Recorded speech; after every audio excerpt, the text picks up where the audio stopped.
Ooh, we're live. Wow, that was fast. Right after the click. Good evening. Oh, holy Sunday. So lovely to have you, my big fat bastards, big fat bastardettes. It's so lovely for you to have me. Thank you. Ven, welcome to the channel. Yes, new deck. We'll be seeing that later. Trying to get some eyeballs on myself. We're going to finish out the Ilharg stuff, and then I've got a new deck that I'm kind of excited about. It's not totally finished yet. In the words of Derek Zoolander, the real thing is nowhere near finished yet. You know, I shouldn't even be talking about it. But yeah, really excited with it. But for now, let's get to Ilharg Gods. Let's introduce the deck now that the teaser's out of the way there. Um, Ilharg here. As for the last 2 days now, and this is the third day that I'll be doing it in a row, when it attacks, you can put a creature card from your hand onto the battlefield, tapped and attacking. Return that creature to your hand at the beginning of the next end step. God-Eternal Rhonas, doubling our creature's power, goes really nice with that. Enter the battlefield effects, of course. Terror of Mount Velus, entering and giving all of our creatures double strike. Titan of Industry, entering and doing 2 Titan of Industry things. Goodness gracious, that dude's good. Ghalta is just huge, and not only is it a friend of Ilharg, but it's entirely possible to just straight up cast Ilharg because its mana cost is reduced by the total power of creatures we control. Great stuff. And we've got a nice fellow dinosaur alongside Ghalta today that actually is a cost-effective method of reducing Ghalta's casting cost because we have Topiary Stompers today. We're running the playset of them. Topiary Stomper, 4 power for 3 mana there, so that plays nicely with Ghalta. And when it enters the battlefield, search your library for a basic land card, put it onto the battlefield tapped, then shuffle. Now, it can't attack or block unless we control 7 or more lands, but small caveat to there, since we are playing Ilharg the Raze-Boar, I think it's actually worth splitting this hair, is that if we cheat this Topiary Stomper into play, with Ilharg, it enters the battlefield tapped and attacking, so it will get its damage in, because it just can't be declared as an attacker. It can still enter the battlefield tapped and attacking, and then all that damage will go through and whatnot. Not to mention, it gets an enter the battle effect, so in a pinch, if we don't have anything better. Topiary Stomper, honestly, not the worst friend of Ilharg to bring it onto the battlefield, right? You got nothing better to do? Why not? Thins the library out of a basic land. And it's also, Topiary Stomper, a great turn 2 payoff for a Llanowar Elf. Why don't we just start introducing the deck here from the bottom up? Llanowar Elves, classic 1-drop for green. It helps us get our 3 mana payoffs on turn 2. Topiary Stomper, Domri Anarch Bolas, 1 Rhythm of the Wild because we had to make room for 3 Kioras. We're playing, I believe it's 10 non-creatures today, so a little bit more than yesterday, but not too many. Kiora Behemoth Beckoner coming in today. Whenever a creature with power 4 or greater enters the battlefield under your control, draw a card. That's nice with Ilharg, who repeatedly brings in creatures, then sends them back to our hands so that we can bring them in again. That's nice with Topiary Stomper, who we just introduced there. Topiary Stomper, 4 power for 3 mana, and not only if Kiora is out, not only would we get a card from Kiora, but we would get a land out of the library too, so that's really nice. Rekindling Phoenix is also quite nice with Kiora Behemoth Beckoner because when Rekindling Phoenix dies, if you're so fortunate that you get it to come back from the graveyard, well, that's a creature with power 4 or greater entering the battlefield, so you draw a card. It also works that pretty much exactly that same way with the Great Henge. And then one more little thing with Kiora Behemoth Beckoner is that Werewolf Pack Leader can trigger the card from it if you have a Domri Anarch, Bolas, Rhythm of the Wild, or a Great Henge out, right? Because it has 3 power, so if you can just give it the +1, that's pretty good. Let's move right along. We have Gala Greeters, who is, honestly, it's not super powerful today because we're not putting out a lot of creatures, but I still like the dude, okay? So there he is. We talked about Domri before, but yeah, he adds mana, he powers up our creatures, He's really nice against control, and he kind of helps on the field. I really like him. He's a nice little field tactician. Rhythm of the Wild because Ilharg needs haste. Ilharg needs to not be countered, and it needs to be swinging in right away. So we have Rhythm of the Wild and Halana and Alena to help us out with that. Halana and Alena, at the beginning of combat on our turn, put X +1/+1 counters on another target creature we control, Ilharg, where X is Halana and Alena's power. That creature gains haste until end of turn. So that's our main way, and then, supplemented by one whole entire Rhythm of the Wild. To get Ilharg onto the battlefield, give him haste, swing him in right away. We're also running Vivien Reid, because I don't have a lot of artifact and enchantment destruction. Vivien Reid does that. She looks at the top 4 cards of our library, gets us a creature or land out of them. She's fantastic. Love her. What a queen. Let's see. 2 Boseijus, 1 Lair of the Hydra, 4 of each of these guys, 1 whole entire Blast Zone, because that's how many I own. We have these Kappa Tech Wreckers, because I just like the jankiness, especially in like an Ilharg deck. I like the jankiness there. And it exiles the target artifact or enchantment instead of removes it. So think those enchantment gods with indestructible, like for example Klothys, and it hit all of Klothys's like cousins. Yeah, the Kappa Tech Wrecker will actually exile these indestructible enchantments. So that's super nice.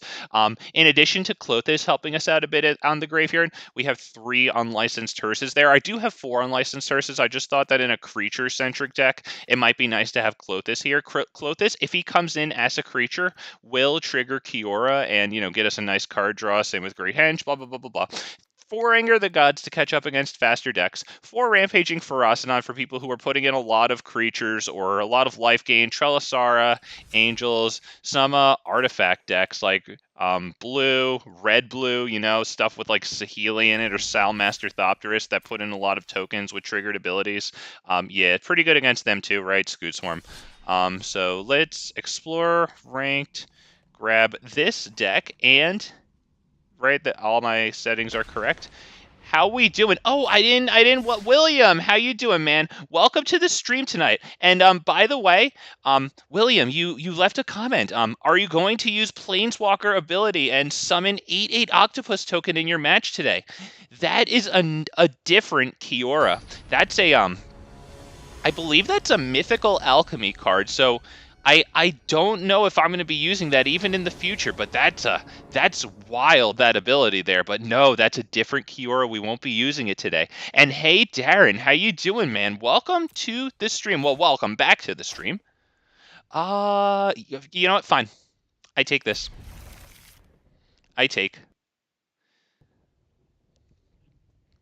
We don't have double green, so we have to consider getting Werewolf Pack Leader out before Gala Greeters. I don't know, though. Hopefully they drop, like, green or blue.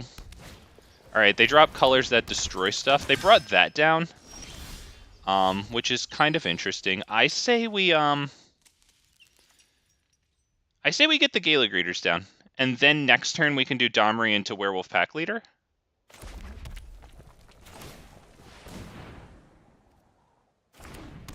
We will attack with our Llanowar Elves, because I highly doubt that they want to make that trade.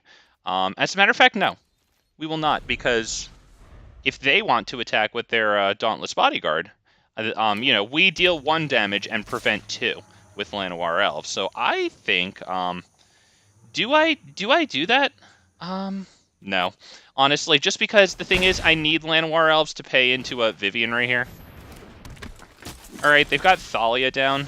Honestly, that's fine. Let's see. Okay, so we have 1, 2, 3, 4. We do, what? Oh, non-creature spells we cast cost 2 more. Okay, well then in that case, let's just get the Werewolf Pack Leader down. That's right, okay. Or it costs 1 more, sorry. Yeah. But yeah, that does screw up Domri for the turn, so well played by them. Very good. We'll put in the treasure token with Gala Greeters, because, I mean, we can't really put the +1/+1 counter on it yet.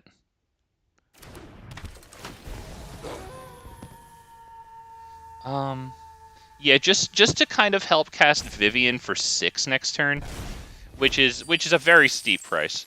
But yeah, we can get it with that treasure token. We'll have 4 lands, Llanowar Elves, hopefully, treasure token, hopefully. We're just waiting for them to, because it's asking them if they want to sacrifice Dauntless Bodyguard. It's asking them every single shift of priority, because they can always do it. It's a free ability, so we'll give them a moment to realize it. They probably forgot it. I do too when I play that card, so I don't blame them. It just always asks you.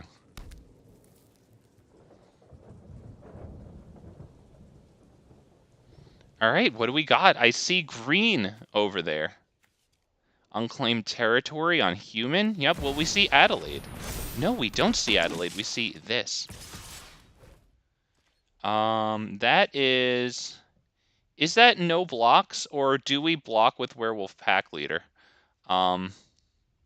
We can block with Werewolf Pack Leader. Let's do no blocks now. We can use Werewolf Pack Leader to block for Vivien next time.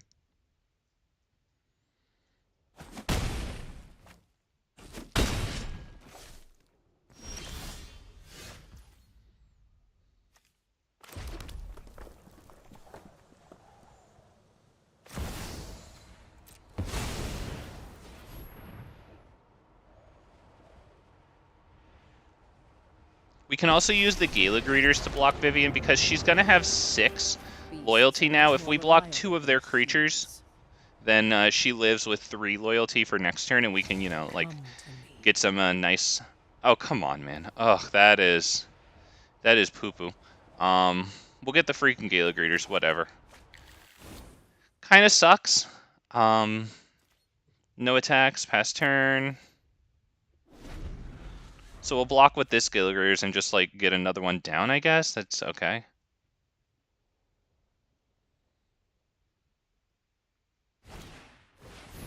Oh god, Thalia's Lieutenant. That's bad. That's right about it. They swing at us. Okay, we'll hit this one, and we'll hit, not that one, just because it could gain us some life, I guess. Oh, sorry, my bad. Yep, we blocked that. Okay.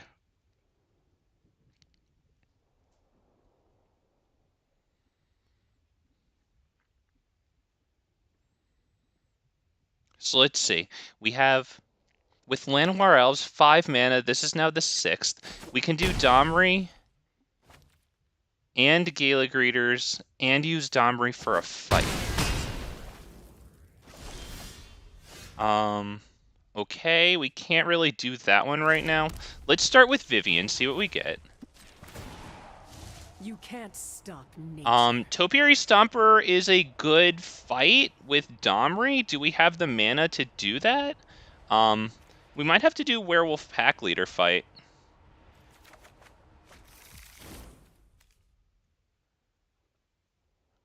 Okay, so this.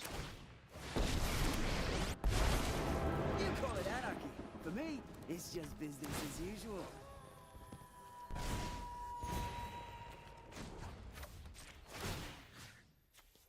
I think we have to do it on this right now. Whenever another human enters battlefield, put +1/+1 counter on that. So we do this right now. Next turn, we can use Werewolf Pack Leader to block this. No attacks with the Gala Greeter once again because it is a blocker. It's fine if they kill Domri now. We kind of got the payoff out of him there in the fight. Adelaide's annoying. Thankfully, it can't block this turn. I would imagine they might attack only with Thalia.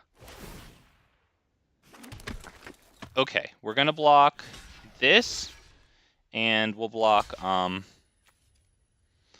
guess we'll block this, because at least it gets something off of the freaking field.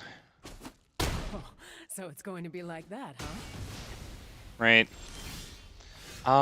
Okay, kind of stinks. Start with this, see what we get. The wilds are my shield. Titan of Industry, can we afford that? I think we can. Right? Because if we plus Domri... Oh, I wish you could see your face while I'm beating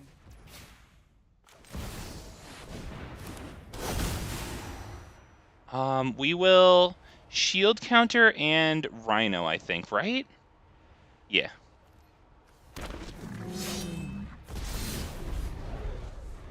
That's just in case, you know, because they're running black and white, so if they, you know, is sick a destroy spell on freaking Titan of Industry, it doesn't just ruin my life automatically. And hopefully they whiff here and they don't get, like, 2 Thalia's Lieutenants. Goodness gracious. They got 2 Luminarch Aspirants. Not gonna lie, that actually sucks. That actually sucks. They can't attack with that still, but that actually genuinely sucks.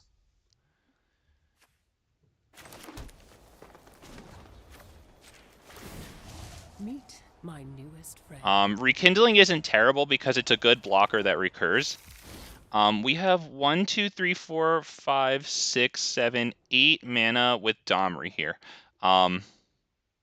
I think maybe we blow up one of the Luminarch aspirants is probably the best thing to do here. So we do, let me see, 1, 2, 3, 4. Yeah, okay. Let's dive right into battle. I love to make a splash.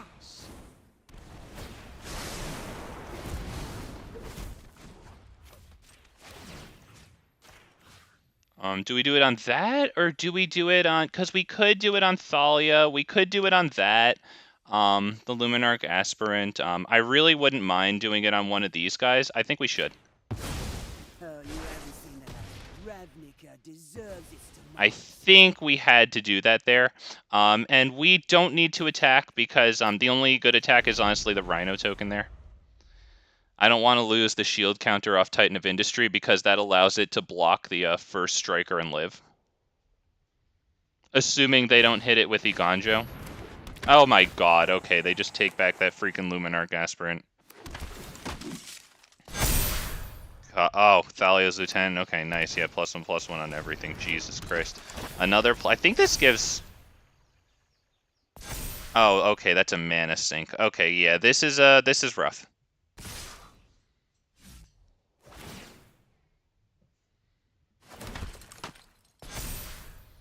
Alright, well, this is going to block that because they can't cast Iganjo, so the shield counter will make it live. These two are going to block Adelaide so that it dies. And they can kill both of them. Whatever, it doesn't matter. We get the kill. And Rekindling Phoenix should live.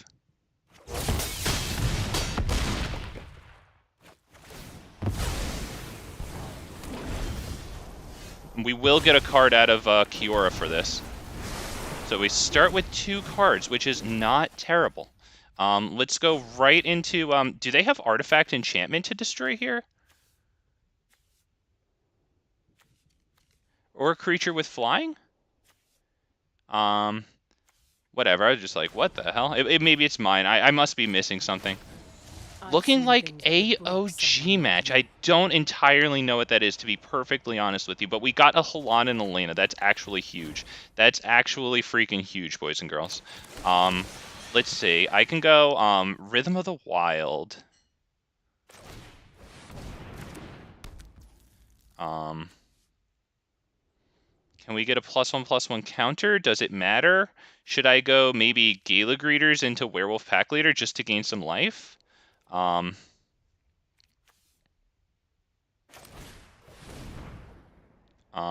see.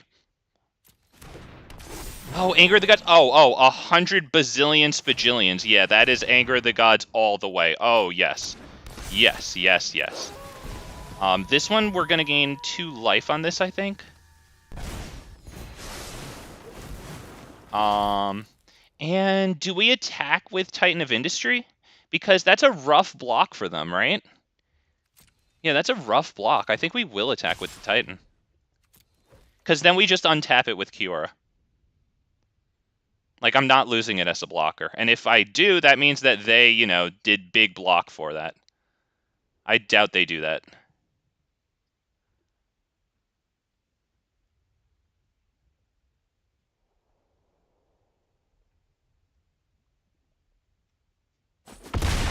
Yep, alright, well, Kiora, untap my blocker. Thank you so much. That's all past the turn. Wow, this is bated breath on this one. God, I hope that's a land they drew. Please play it. Play it. Let me see the land. Come on. Come on. No Thalia's Lieutenant. No Brutal Cather. Please. We have 7 life, so we should do okay. A Werewolf Pack Leader. Wow. But I don't think they can attack, even after... Yes!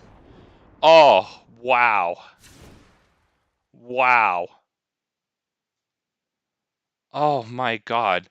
Yeah, thank you, Darren. Yeah, I don't know who me is. Once again. Sir. Here I am. That's add me. I'm doing my best. Okay, let's see.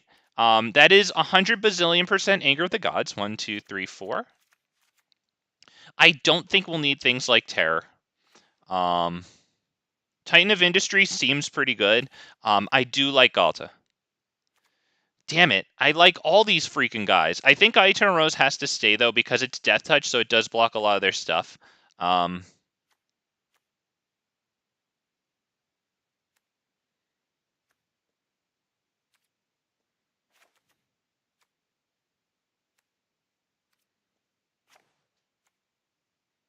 61, forget it. I'm done. I'm spent. Let's go. Oh, okay.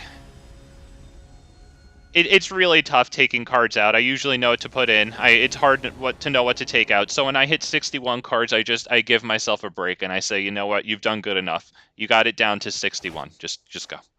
Holy crap! I say we keep this.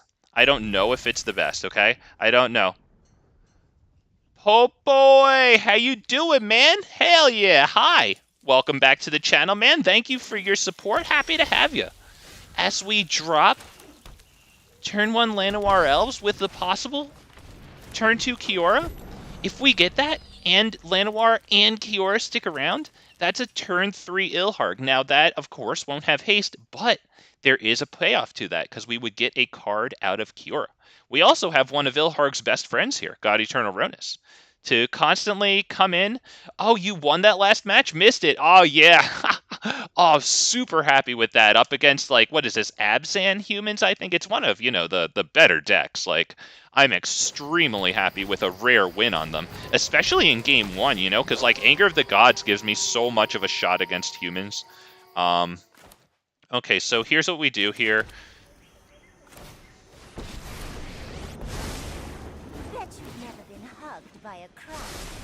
And we'll drop the other Llanowar Elf, just as an insurance policy. So, like, if one of our things dies, we can still play Ilharg next turn. Hopefully it's anything but Kiora that dies. Like, please, goodness gracious, let me see. Do they have... I don't think... Yeah, they don't have any black mana to use on, like, a spell.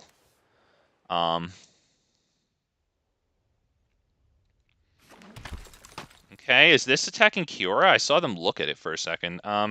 Fine, yeah, we'll, do I take it or do I block the 3 damage? I think I just take it.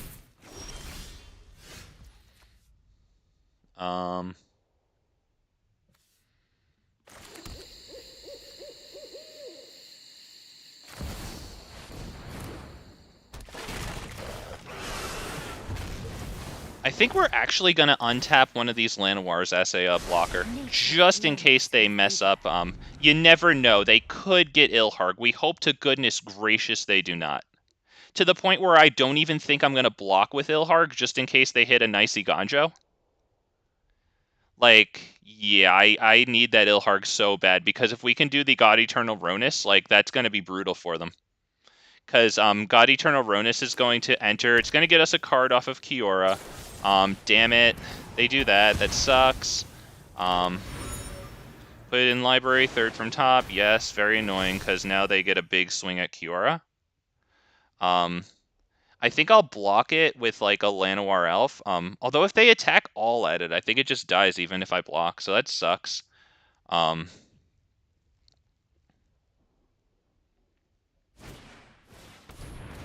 Yeah, that might be just about it. Yeah, them killing the Ilharg there is fatal, so, like, unless we draw another Ilharg, that's, you know, that's not good.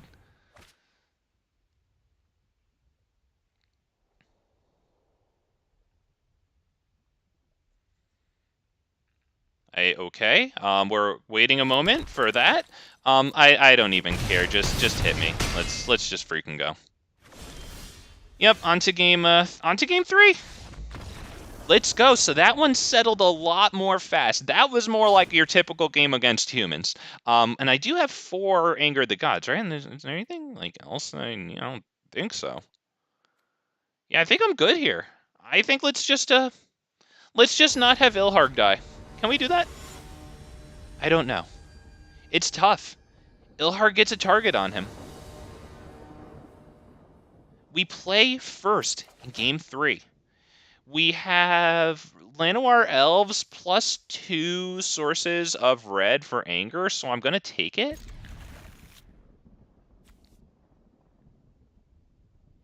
We hope to get a land that enters untapped, because I wouldn't mind having Topiary Stompers on the field, like, before I hit the Anger of the Gods. We'll see how that goes. I think Adelaide has 4 toughness, so she gets around Anger, unfortunately. Dauntless Bodyguard isn't going to give anything else indestructible right yet, but it's still a good 1-drop because they have Extraction Specialist, which, what is it? It's like 2 in a plains, 3/2 lifelinker, and then when it enters, like, they get to take a creature that's either 1 or 2 mana cost out of their graveyard. I think there's some more text on it, but yeah, that's it. They forgot once again that this has them sacrifice Dauntless Bodyguard as a free activated ability. Yeah, so they forgot to do that again. Fair enough. We'll hit that and Llanowar Elves, which is not terrible. It secures next turn the Topiary Stomper. I wouldn't mind doing that. I'll hold off on Anger of the Gods unless they drop a if they drop a Luminarch Aspirant, I think I can hold off. Because it's only 1. Okay, Thalia's Lieutenant, that is definitely annoying. But I think I can hold off.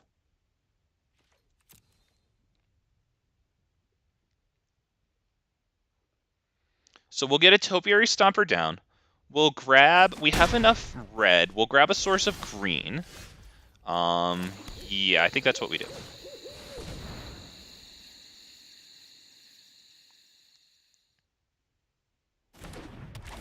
We'll probably not swing for 3 damage. Or for 1 damage, sorry. Because it does 1 damage and it prevents 3. So that is no attacks. We'll just wait for them because it is still asking them at every single priority shift if they want to sacrifice this to give nothing indestructible. So yeah, we'll just pass turn. There you go.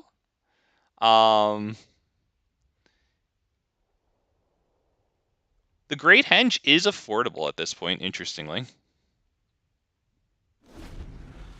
So I would really like to hold off a turn on playing Anger of the Gods. I don't think that's going to happen.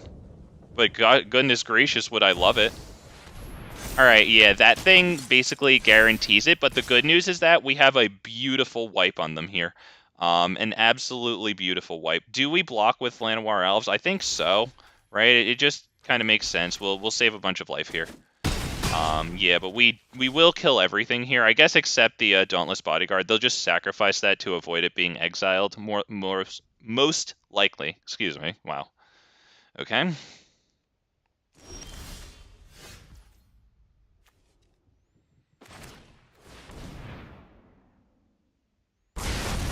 Wow, they didn't do it.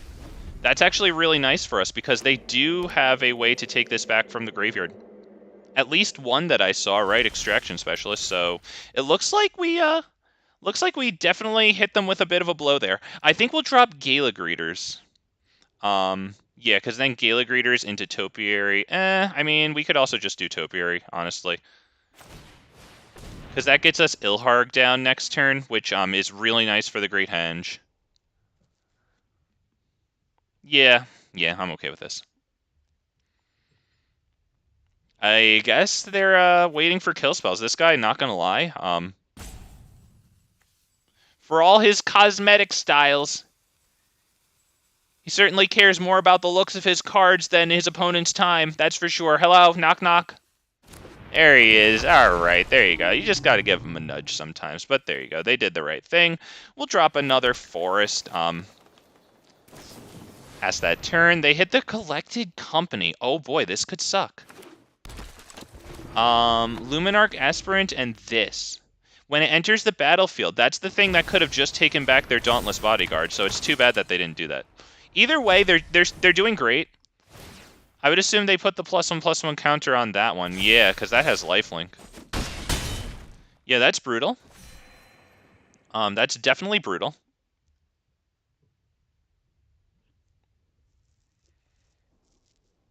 I think we have to just go Ilharg here and hope for the freaking best.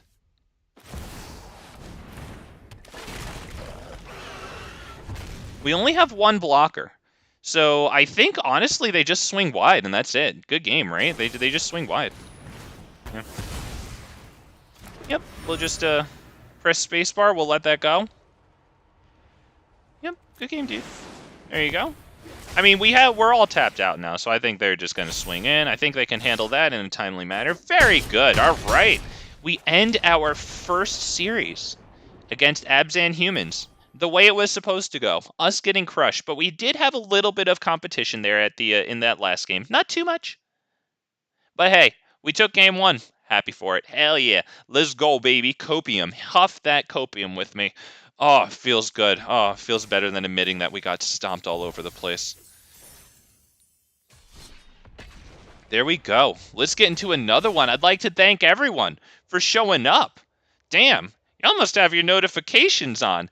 And what a great call by you to have your notifications on so you don't miss a second of big, fat MTG where we play cool shit and then we throw down creatures. We try our best to give them haste.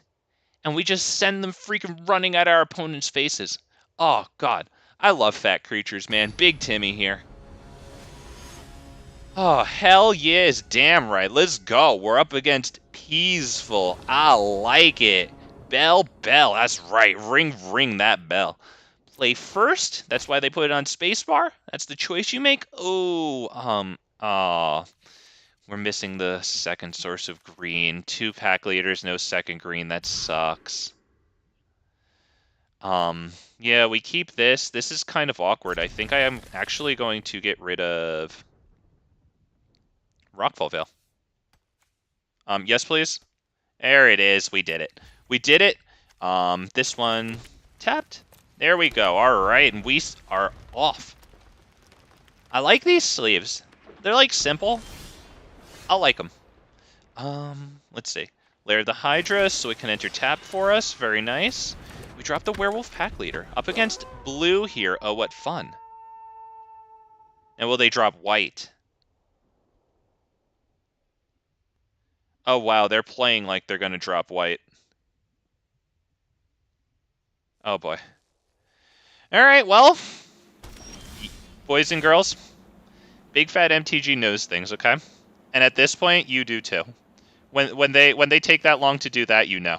You know. So we're going to start by attacking.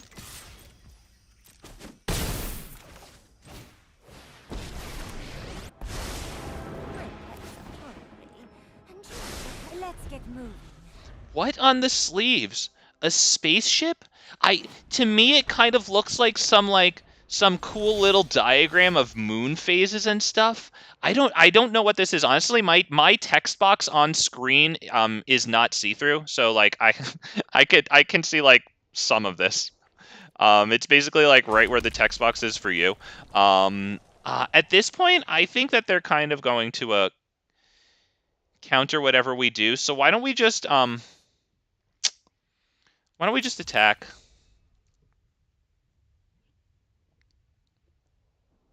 You know what?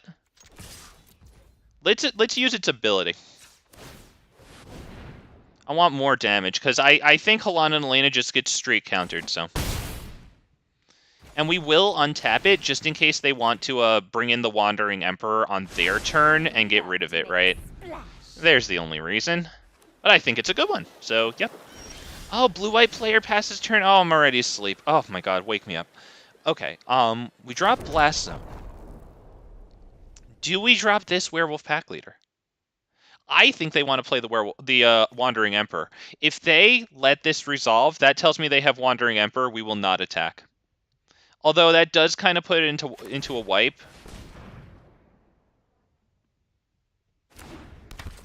Yeah, that is I think we might have to no attack them. Do I attack or do I no attack? Because I don't want that to get wiped either.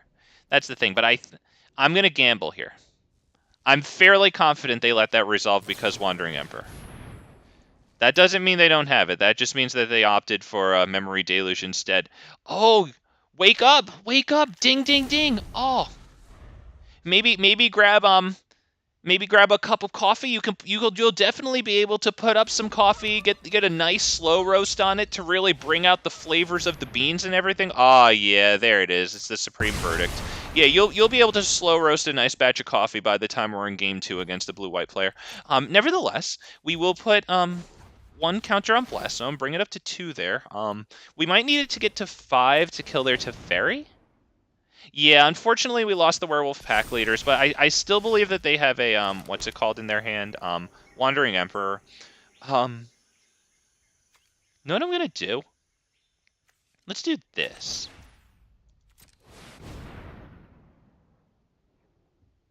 We're gonna make Lair of the Hydra a creature.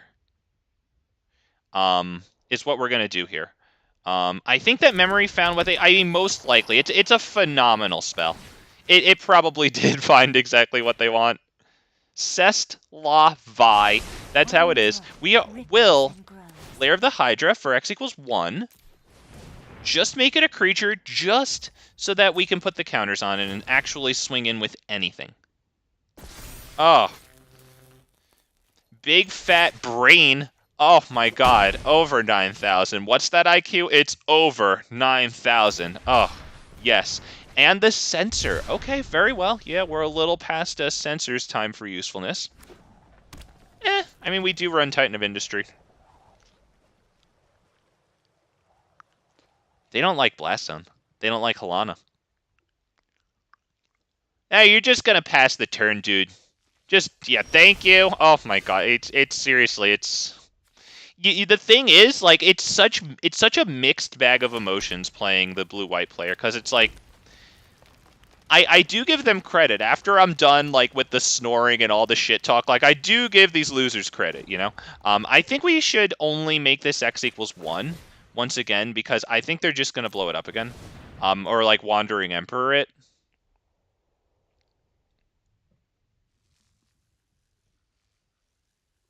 But yeah, the games usually are interesting. We do stand a chance against them. I mean, we even run main board Domri, Anarch, Bolas, and Rhythm of the Wild. Although in today's build, I'm only running 2 Domris and 1 Rhythm of the Wild.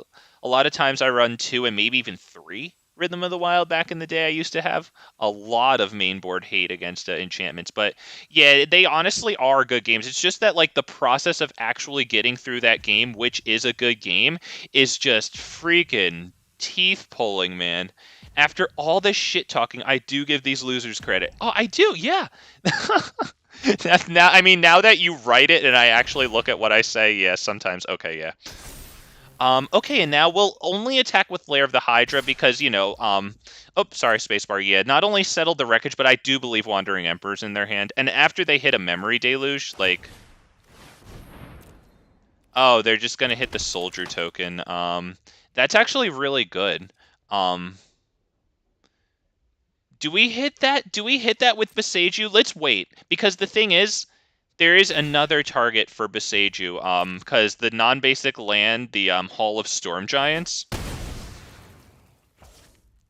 Honestly, I've been wondering that, like, I can't tell, and, like, I don't want to offend a person, because, like, you know, like, I do have viewers from, like, you know, international, not that I'm Mr. Worldwide here, but I'm just saying that, like, you know, I look at my analytics, and I don't know how, like, good everyone's command of English is, so like, if that's a person, like, the last thing I want to do is, like, insult them, but yeah, like, that has actually crossed my mind. Yes. Yes. I would... Is that Doomscar or Saw It Coming? I can't tell. So it's we have to assume it's both at the same time, whichever the worst one is for it to be. You know what? 1, 2, 3, 4, 5, 6, 7, 8. Ah, damn it! Oh, we're so far from Ghalta. Oh man. Okay. Let's do this for x equals 1. X equals 1. I'm not even gonna attack with this. Watch what we do. Oh my god, I'm the biggest genius. I think now we hit this, right? Yeah, let's just do this. Okay, now let's see if that was Saw It Coming. And if they do anything to that, then we would use Kiora to, you know, untap this and attack with it. But we do get a nice land drop there. Very cool. Yep, we slap some rockets on Ghalta, and we send that bad boy straight at their face. And I'm sure they have something to do about it. I'm almost positive they have a Wandering Emperor in hand. Behold the Multiverse. Well, that takes them down to 3 mana. So let's see if they found the kill spell that they're looking for. They might have. They have something to do. Let's see.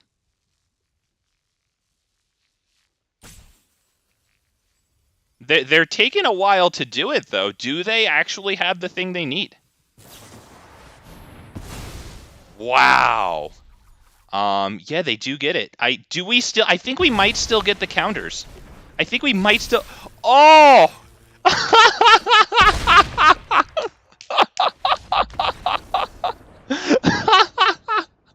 Oh no, he waited too long! Oh no! Oh, are you a Canadian? Close, I suppose. I'm from New York.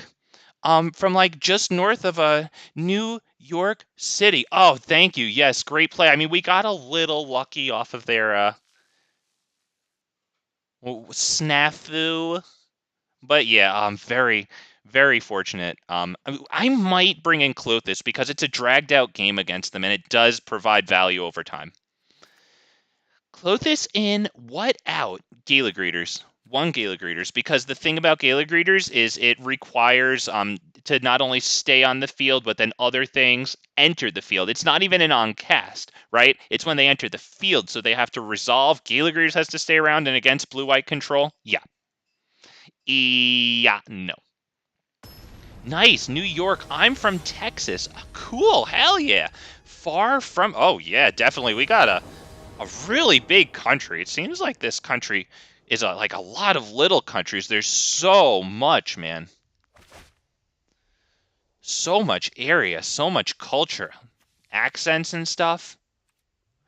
That is definitely a, oh God, this is ugly. I think I have to mulligan down to 5. I could try to go second, get the Gala Greeters into Topiary. I don't think that's a good idea.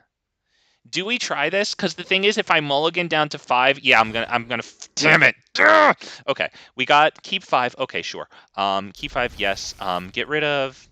How about 1 Llanowar and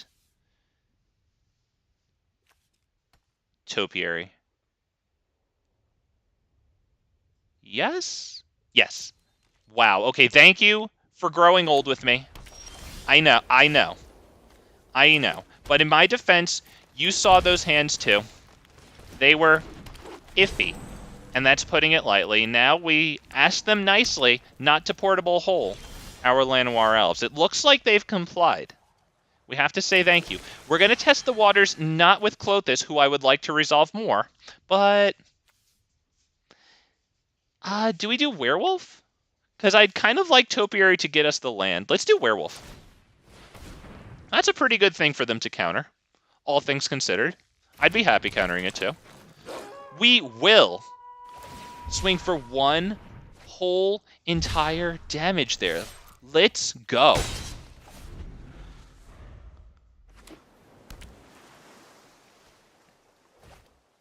Okay, they foretell. That does leave them with only 1 mana, though, so quick, cast spells. And yes, we will. We will, let's start by, attacking with the Werewolf Pack Leader. They can't censor us, right, with only 1 mana, so yeah, we can swing with both, safely. Get the 1 extra damage in, hit Clothis. And it resolves. Ugh, I love Clothis. Let me bring that up, because it's been a while since I've even had Clothis in the Ilharg deck, let alone, I think it's been about a month since I played Ilharg here.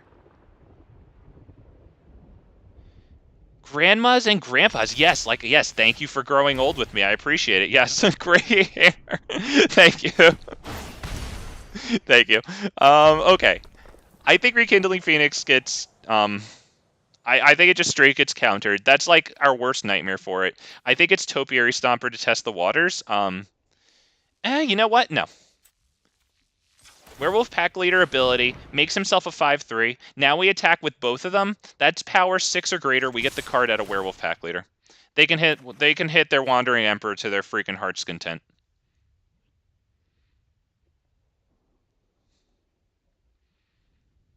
Wow, they're not doing it right away. I wonder what, maybe Memory Deluge they have to they have to think about.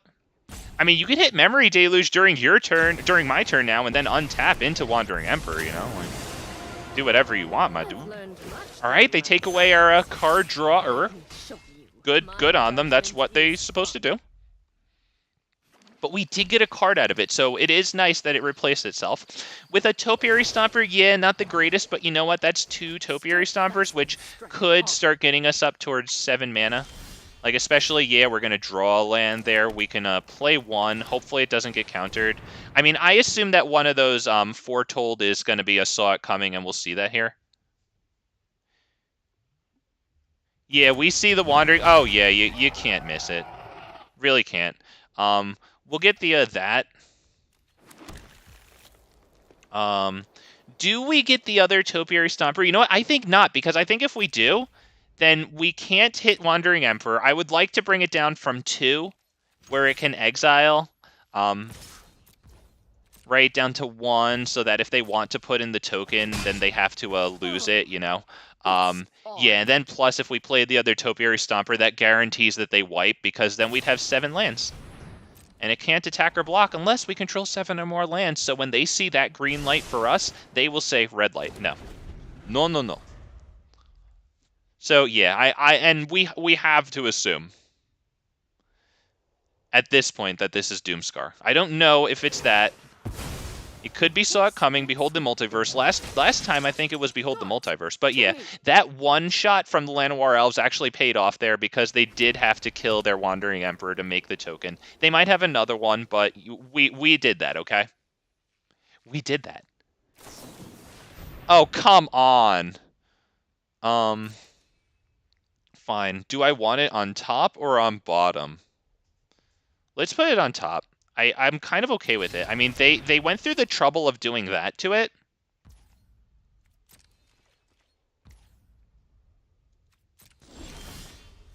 Oh, no, you're absolutely right to be iffy on Topiary Stomper. I'm just testing it out. It's just because I'm in the 3rd day straight of having Ilharg out here, and I thought I would kind of mess around with, like, the lower end underneath and supporting Ilharg, if you will. You know, and I thought that it was a nice combo with, What? What? Oh, my...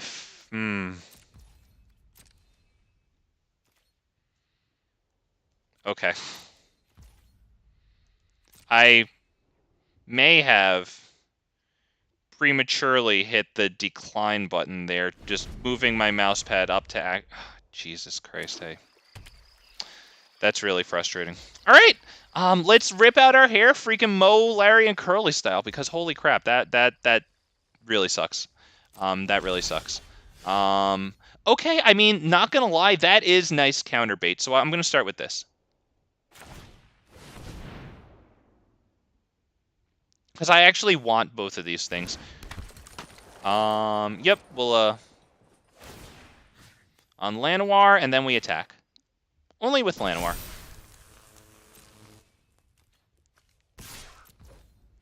Oh my god.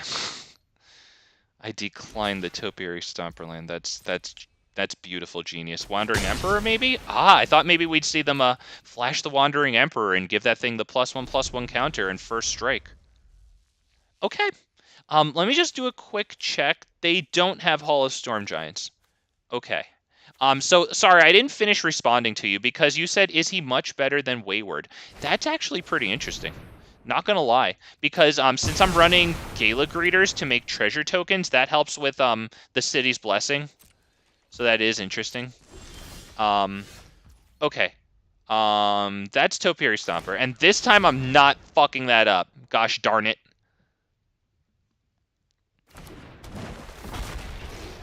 Okay, I can do this. I can do this. Oh, yes. Yes. Boys and girls. Kings and queens, big fat bastards, big fat bastardettes. I will bait their counter at this point because I'd like to get the Rekindling Phoenix down. So go ahead, buddy. You've been saving it up for that. Look at you. Oh, he's happy. Look at him. Look at him in his Nope shirt there. He countered the thing that he wanted to count. Oh, good for him.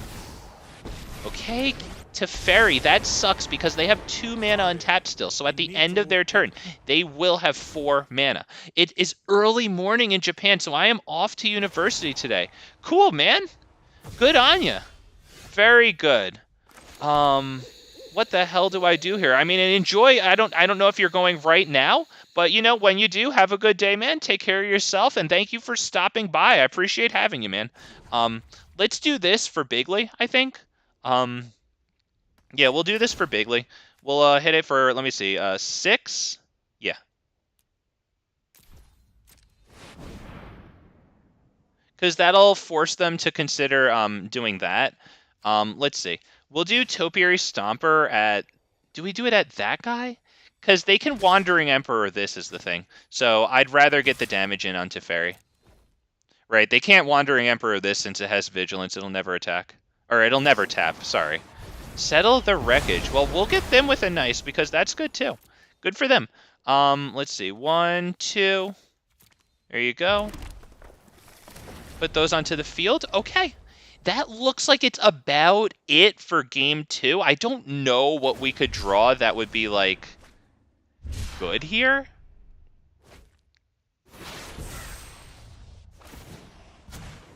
Hurry. All right, take it easy, man. Thank you for stopping by, dude. Appreciate you, man. I don't know what you early morning hours. Holy crap! Really appreciate you stopping by for this stuff, my dude. Okay, let's go with Werewolf Fact Leader.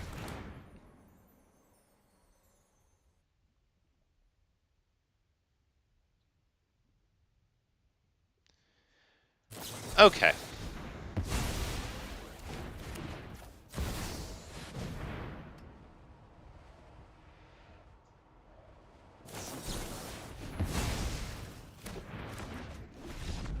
Yep, on to the next one. Very good. Is there anything I want to do here?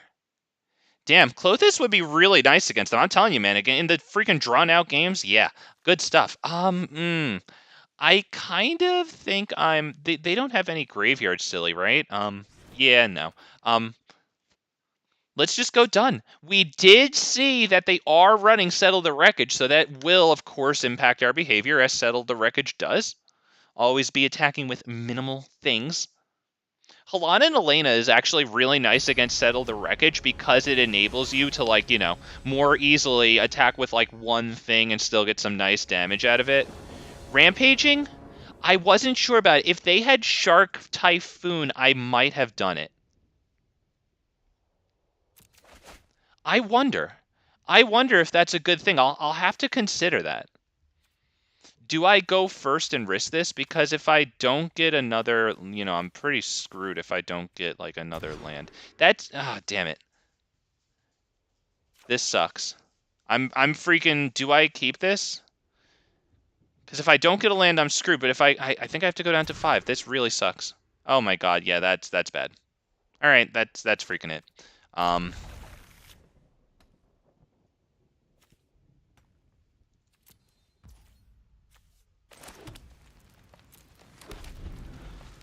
Oh boy. All right. Well, it was a good game 1. Okay, we'll drop that. Pass turn. It looks like they will be able to counter Topiary Stomper should they choose us. They have 2 mana and they pass the turn. They could censor it, which is why. Do I play it? I think I am gonna play it. I think it might get censored, honestly, and that would suck. Yeah, fair enough.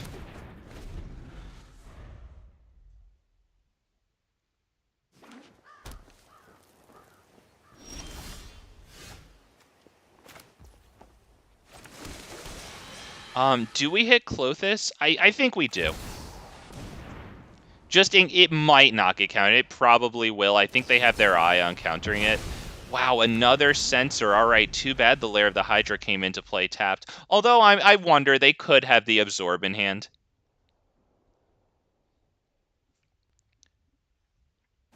Actually, now that I'm thinking about rampaging Ferocidon Fen, that's actually a pretty good idea now that I'm thinking about it, because, like, Wandering Emperor, you know, it starts out by putting in only 1 token, so...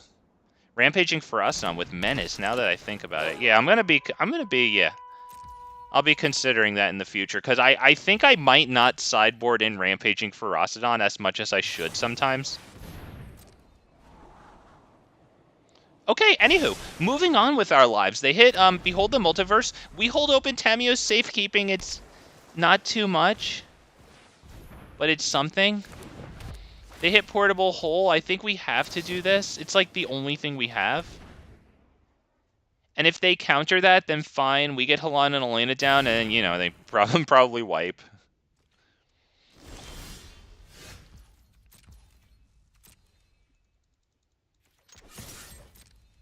Richard Dragon. Hell yeah. How you doing? Am I running card draw?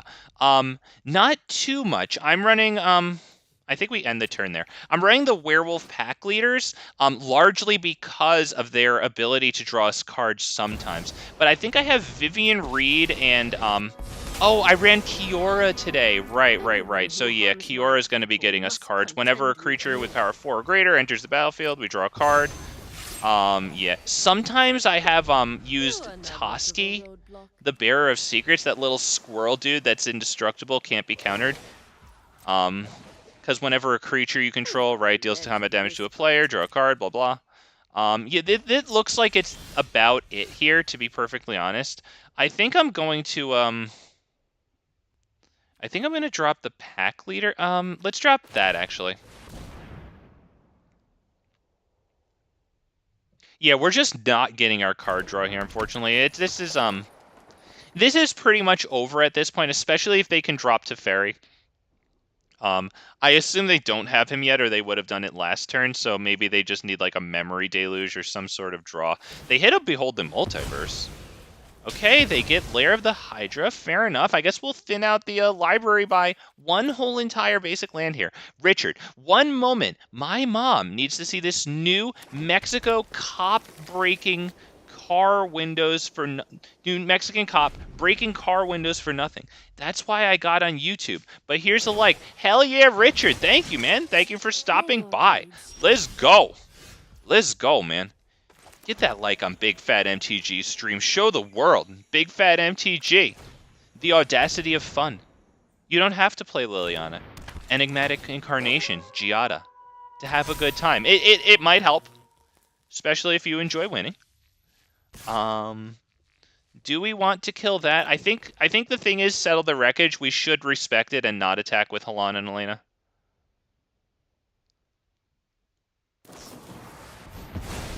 Okay, March of Otherworldly Light.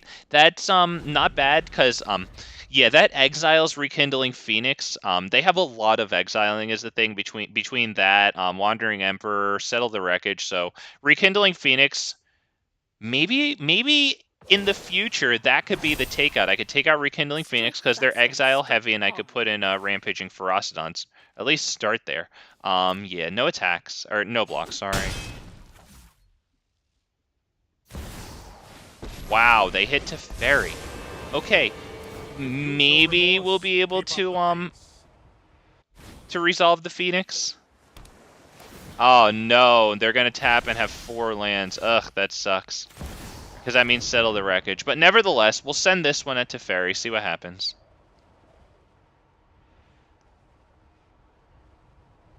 Yeah, I guess they have a counter and that. And sell the wreckage because, you know, they let it resolve, so I assume it's just going to die. We send it at Teferi. There you go. They can Wandering Emperor it next turn, but we could get rid of Teferi, which is worth it being exiled. Put it on top or bottom? I guess we'll probably put it on top. Kind of sucks that we can't kill Teferi there. We need to move quickly.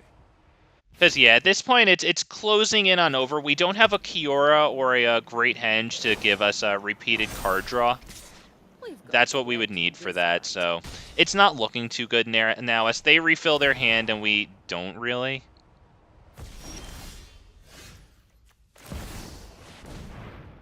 And we'll see if it gets straight out countered this time. Maybe settle the wreckage once again. We will swing once again at Teferi, because we can still kill him if we can hit this 6 damage here. Another Ether Gust. Oh, you know what? I actually should have put it maybe on the bottom that time. Because I do have another Phoenix, and, you know, something like an Ilharg would be pretty wild. Show them how we greet our Keep up the enemies. pace. Jesus Christ, thank you all for sticking with me. I think I'm going to run one more series here, wherever it might be, and I'm going to switch over to, quote, the new deck, unquote. I'm excited for that. I hope you guys are too. I don't want to say it yet. I want to build suspense because this is show business. In my mind. Really, it's just a YouTube stream for the big fat bastards and the big fat bastardettes, you kings and queens.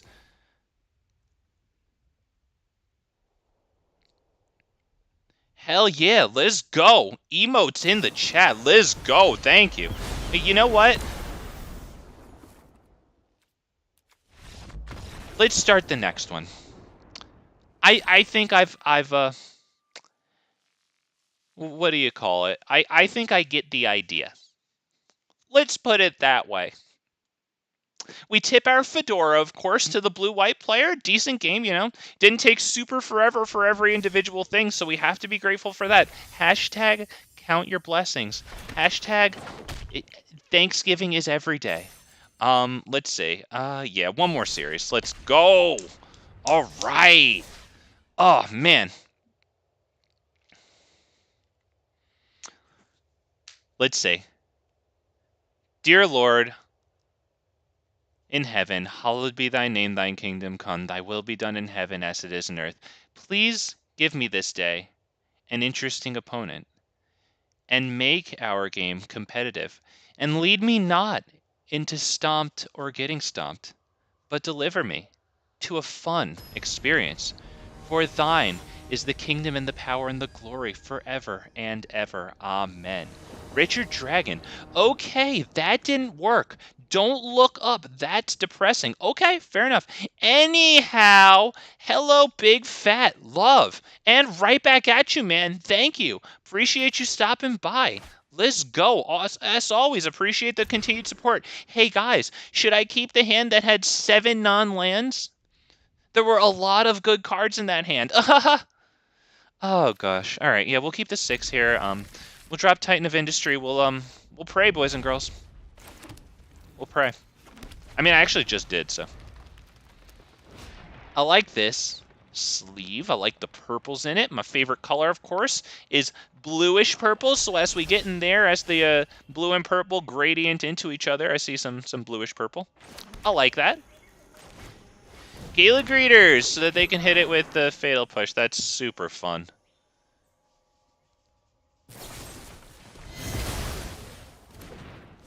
Liliana avatar, so that's about how this one's gonna go. But nevertheless, we'll get through this, and then we'll get right into the next chapter. I think we'll drop this tap. That's pretty much our only choice there, right? So yeah, I guess we'll do what our only choice is, and we'll see if they drop Liliana. Let's see what happens. Oh my God, it's so exciting! Red and black. Oh, which flavor of Liliana are they gonna run? And Fable of the Mirror Breaker. All your favorite auto includes. Okay, that's not terrible, because we could get Ilharg on the field, and then when they kill him, we could get Vivien on the field after that, and then get Ilharg right away with Vivien's +1.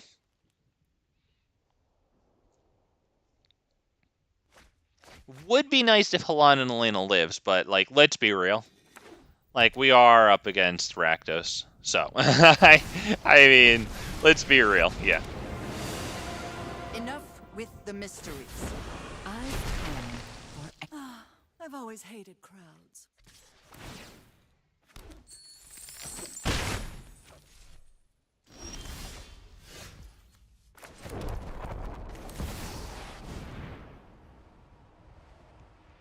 And Stomping Ground is definitely to discard here.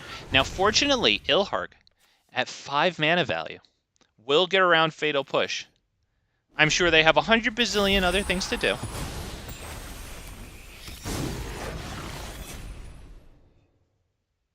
But we got that. Turns out, even in a place like New Mexico, a lot of cops breaking car windows for no reason. Well, I'm sure the car window looked at them funny, Richard. And then besides, you just sprinkle some crack on it and get the hell out of here, right? Dave Chappelle said that like a decade ago. Okay, they'll do that. Nice and annoying.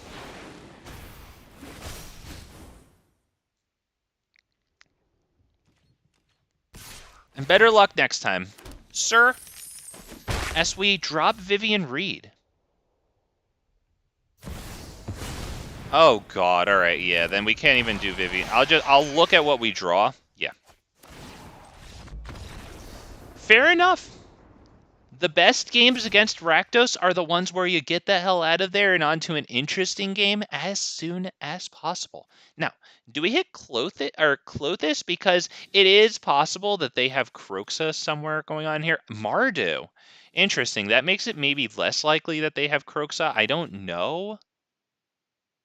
They saw their reflection and tried to arrest the suspect, not knowing it was themselves. Thank you. Yes. Richard, and you act like there's no reason? There's obvious aggression coming from that window. My god, sir. Do we do Anger of the Gods? Because the thing is, like, we got, I mean, it does get this, right? It gets Bone Crusher Giant, so it's really not the worst thing. We'll get, let's see, we can probably remove, like, the Gala Greeters. Probably Terror of Mount Velus. Maybe even Ghalta. Ghalta's good, though, because if they have Kroxa, like, it does bully them. But yeah, let's get rid of maybe even one more Gala Greeters. And the reason why is because, Anger of the Gods is going to kill, or exile, actually, Gala Greeters, like, until it has, what, 4/4? It's never going to last that long. We're up against black, so it's harder to get payoffs on it, because it has to, like, last. So, yeah. I laughed so hard. I never knew Windows could be so funny. Well, there you go, man. But Big Fat MTG is on Screw It. That's Richard. Hell, oh, amen, dude. Amen. That looks like it probably came straight out of Old Testament, I'd say. But Big Fat MTG is on Screw It. So saith the Lord. We drop Rootbound Crag here. We go we have 3 Topiary Stompers. Like, okay. We have 3 Topiary Stompers. We'll just load up on lands. It doesn't really matter. We have the double red for Anger. We've got plenty of green.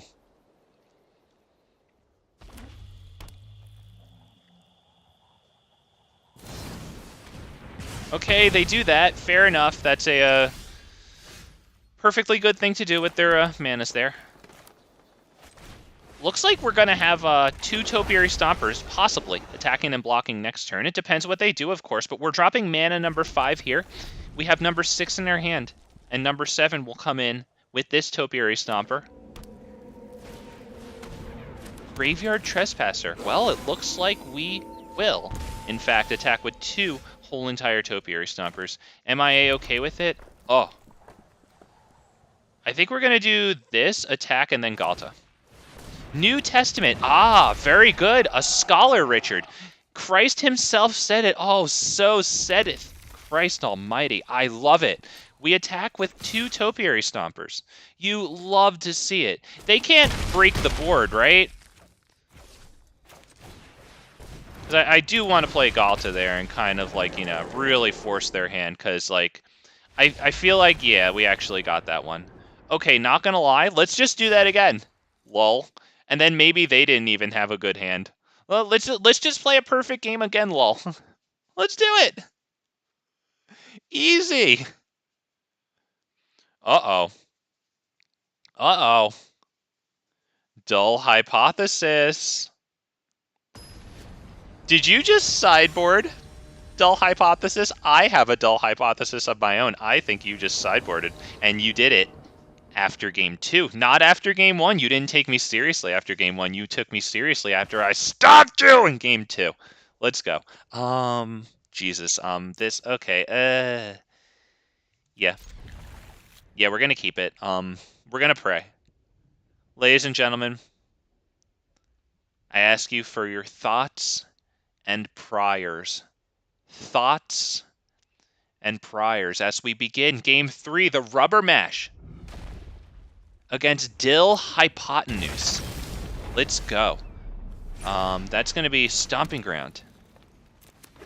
Pay 2 life, it doesn't matter. We'll concede long before they bring us down to 0.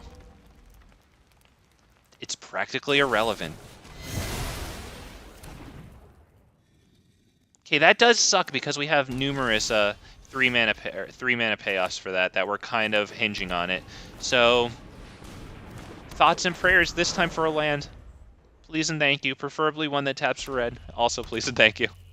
But anything would be good because we do have Domri here who will add red mana.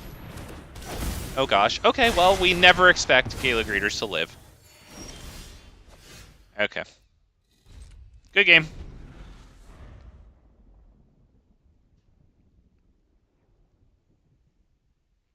Let's see. If they hit Liliana, we can probably start by taking out, yeah.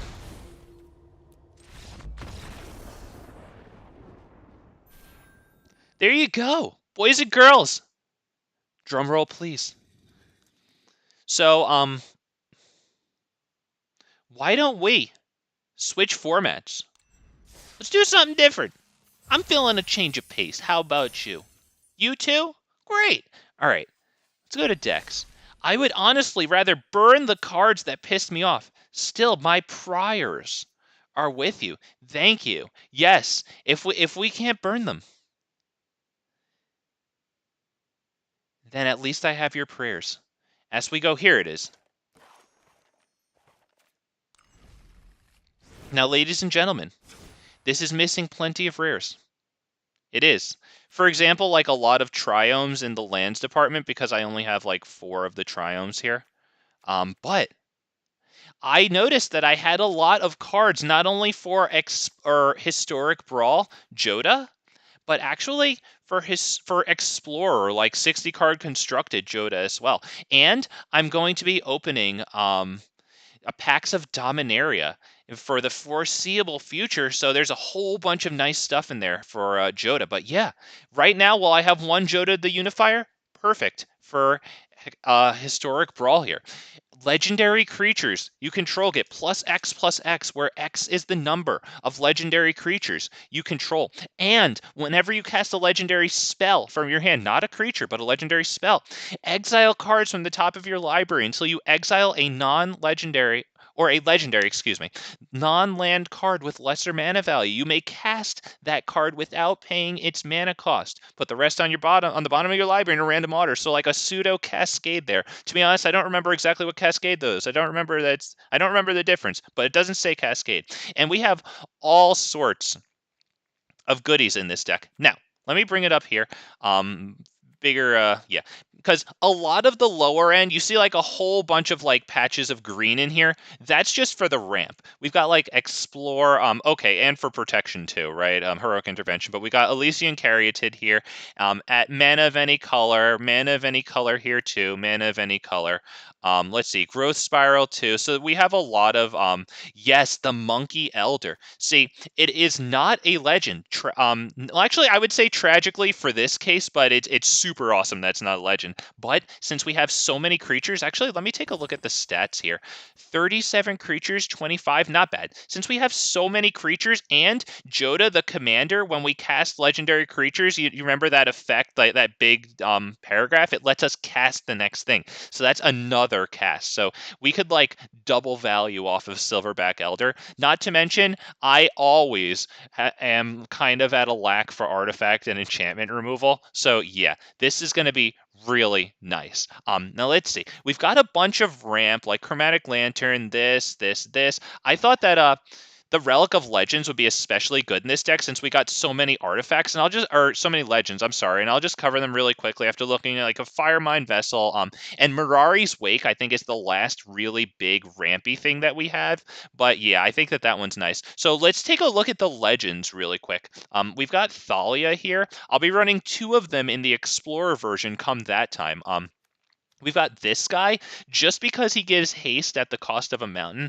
I don't know if I'll be using the bottom ability so much, but I don't really know. I've never used this dude. I just want him for the haste and the fact that he's a legend. We've got this, which can definitely come out, but for right now, I think that this is useful because basically that means, like, you know, if the opponent's using like mana dorks to cast spells, and so like they have, you know, 2 lands and 3 dorks out, right? Well, they can't cast something that costs 5. They'll only be able to cast something that costs 2. Are those sleeves you're using from Secret Lair? They might be. Oh, I think these were given at the beginning of one of a recent battle pass, I think, somewhere in there. No, those aren't the football. It looked like it from far away. It looked like the one with like the blue lizard guy holding the football. Um, but yeah, and then once again, guys, go to shop bundles. There should, I don't know if it's still there, but there was a bundle of 5 Secret Lair sleeves for free. We're running this one. This is pretty good because if something dies this turn, we can return it to the battlefield. This gives our legendary creatures indestructible, which is really nice. I'm going to be running 4 of those in Explore. And actually, that guy pairs really nice with, let me see. This right here. I'm really excited about this thing right here. And I don't want to go through all of them, to be perfectly honest. So we'll kind of just get right into this. And I hope that the draws aren't too janky in the mana department. But whenever you cast a historic spell, artifacts, legends, and sagas are historic. And we have all the legendaries in the world. Return target creature card with mana value 3 or less from your graveyard to the battlefield. And we have a whole bunch of nice things to bring back from this. Augur of Autumn, Rhonas the Indomitable. We have a whole bunch of nice little 3 cost. I even put Krenko in here. I thought it would be fun because, right, Joda gives everything +X, and Krenko does like damage based on that. We've got like Adelaide. This helps us with treasures. This does that. Okay, so you know what? There's so much stuff. There's actually 100 cards that I could introduce. I put as many of my multicolored lands as I could, favoring green into the mana pool there because yeah, you know, all their ramping is green and stuff, but I hope that we can actually like cast our stuff. Historic Naya build or Neon, I can't tell. It could be Naya or Neon, I'm not sure. Spicy, thank you. Thank you. Well, I hope that we get some nice stuff. I played like 2 test games with this, and I did all right in the second one. I don't expect to be doing super well. I don't have things, for example, that green-white Catilda legend that costs 2. That makes it so that all your human creatures have tap for a 1 mana of any color. I think that's tremendous. I would like to use this, but this Firemind's Vessel costs 4, so it's a little too far out for us to use. I think I have to free mull that, unfortunately. This is much better. Yeah, we can keep this. Yeah. Let's check the lands really fast. 2 or more. 2 or more. Okay, well, then we just drop this one first. Alright, let me see. Blue and black.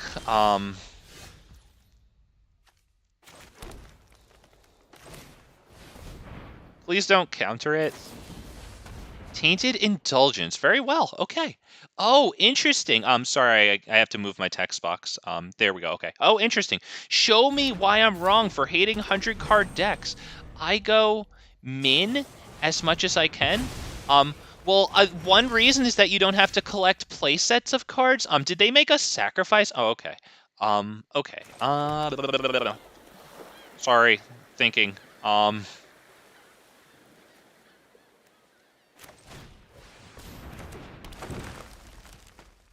You know what? I don't want to put this down, and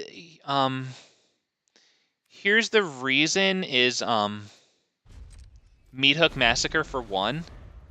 I don't know. I thought that I wouldn't like Historic Brawl for the longest time, and then I tried it, and I'm having a great time. But Richard, it might be based on the fact that, to be perfectly honest, like Explorer was really getting to me. I think at this point we can probably go Thalia and Elvish Mystic. We have 2 of our dorks here. We're having trouble getting the 4th land, which is really sucking right now, because I would like to get this on the field. And at the beginning of combat on our turn, I wish the 60 Brawl deck wasn't standard in all formats.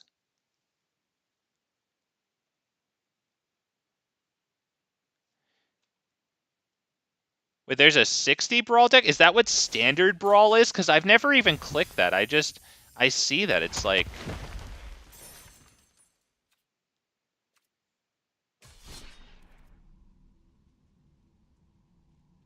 Yes. Yes, today, today. Okay, I don't really know. Well, let me say, 60 cards. Okay, honestly, that's kind of interesting. Yeah, that would be kind of interesting to have a 60 card brawl. Yeah, I'm with you.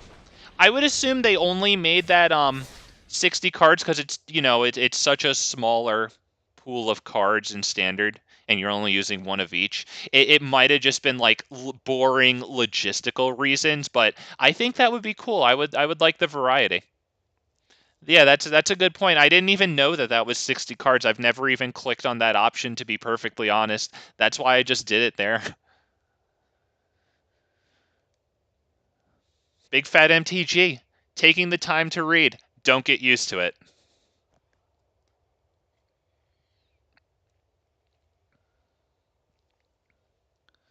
Wow, taking a moment to find the match. Okay. I mean, this is Sunday evening here in America, the center of not just the whole entire world, but the whole entire observable universe. And you mean to tell me that it took 40 seconds to find me a match? I would prefer 40. Wow, like starter deck style or like sealed, right? Like you play at the pre-release. Do I take this hand? I think I do. So we'll drop this as a blue first. So we've got 3 of our colors here. Cold Steel Heart is going to be red.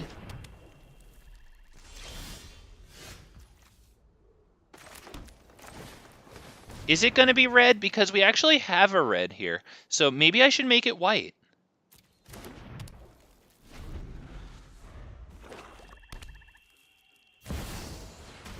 Right, this does something. It'd be a bit discarded. Oh, they're gonna make me discard my precious, beautiful cards. Oh, how dare you? How dare you? Yeah, we're gonna hit this one first. We're just gonna send it at them. We're gonna get that nice treasure token. Boom, helps pay for Joda. Or we would prefer to not use historic or heroic intervention, to be honest. I love Jumpstart and collecting cards for 1K. I think it's better than buying a pack. Oh, it might be, yeah. Once at least until you get all the cards that you can use. But yeah, I mean, if you think it probably is because you observed it. Yeah. Yeah. Cool. Let's see. What do I do here? I have 6 whole entire little manas. Do I go Garrick's Uprising or do I go this? I'm gonna attack. Let's see. Wow. Yeah, we'll let that go through because I have better things for heroic intervention to do. So let's do we do Krenko and Garrick's Uprising, or do we do Krenko and hold open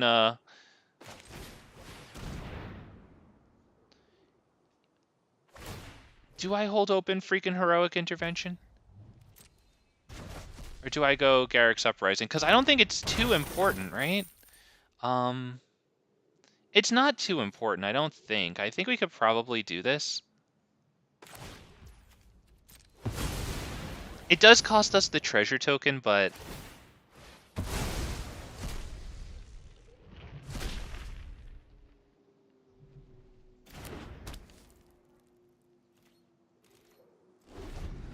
So I'm really hoping that they tap out a bunch of stuff right now. You can get a full playset. Cool, yeah, and I try to get multiple copies of the deck. Oh, I have to discard you, booger. I'll discard this, actually, because this can bring stuff back from the graveyard. So I can build a single Explorer deck. Sometimes it works, sometimes there's trash. Yeah, I mean, that's how it is, man. Booster pack economy. Sometimes it's trash, yes. Yes. Damn it. I need to cast this, I think. Although we could cast Joda just to get the card, but I kind of want this. Because it'll tap for the second black, then I need to bring this in. Yeah, and plus Joda would have just gotten Blood Chief's Thirst. They just would have kicked it. But yeah. Okay, they exile our graveyard. That actually really sucks for this guy. So I'm actually gonna... Can I play him?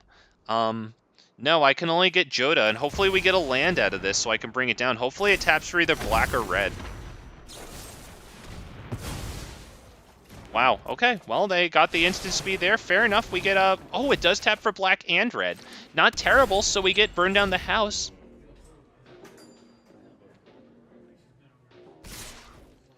Hey, as long as you're enjoying the jumpstart, then freaking do it. I got like 5 playsets at once when I rejoined. Cool. Oh yeah, it gives you, yeah, there were quite a bit of rewards there.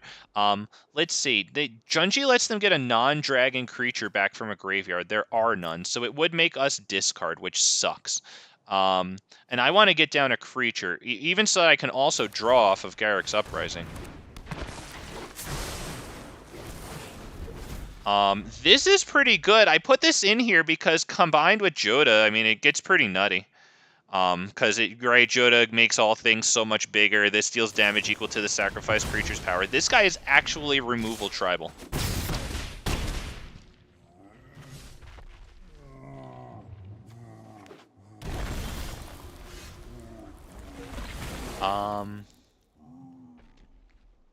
Do we hit Thalia or do we hit,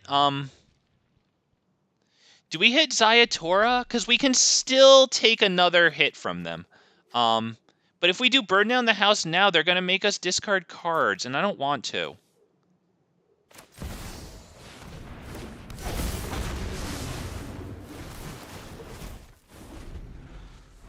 Alright, now we just pray that they don't have even more freaking kills to do.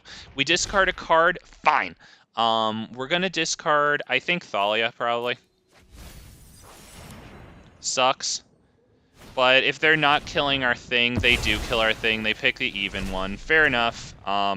Did that go to our... That got exiled, right? Okay, so they could only take back Thalia. Now, do we play Joda? Do we do our own Junji?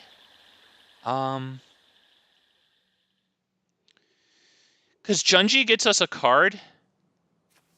Do we have more than one source of black here? Not really. I think we can do this, right?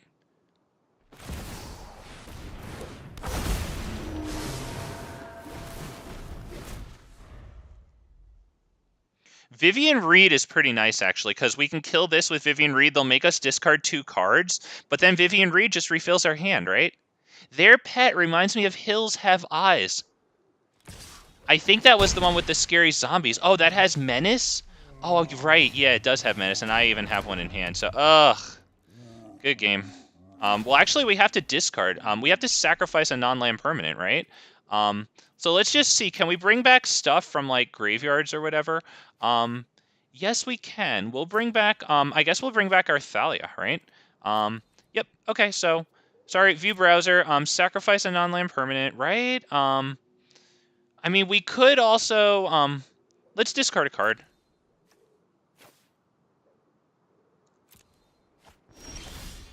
Yeah, I think discarding the card is best there. And we can go Vivien Reid. And yes, that does leave open black mana, just making sure. We will, How this thing goes is up to you, pal. You know what? I just realized that's a creature, so I should have waited to kill that, because then they'll just bring that creature back. So let's just pass turn.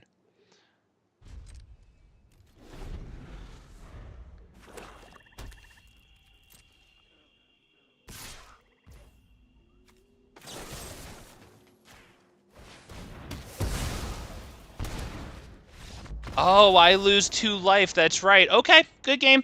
I screwed myself out of that then. I should have just conceded. Yep, forgot that one makes me lose 2 life. Okay, then I already had it lost. I was a dead man walking. Good game. Oh, I did. Okay, right. That thing makes us lose life. Okay, yep, good game. I went out on my own terms. That, speaking of unviable, have you tried spinning wheel kick much yet? Ah, I haven't tried that yet. Maybe I should have sideboarded that into the into the Ilharg deck, but I actually took out the 2 copies of the interaction spell that I had, Domri's Ambush. That would have been where I put in Spinning Wheel Kick. I might put it in the, because I'm going to be running mono green Stompy until the ranks reset at the end of the month or whatever it is, right? So only a couple of days, and we're going to do that to try to get to Diamond, so maybe I'll have it in there.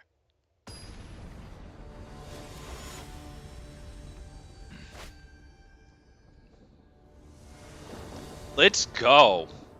Oh, let's go, baby. Yeah, keep 7. I think we can probably do that. It's a 2-land hand, but we have Explore. We have this. We have this to draw each player a card. We'll see how it goes. This loses me life. I'll try to remember.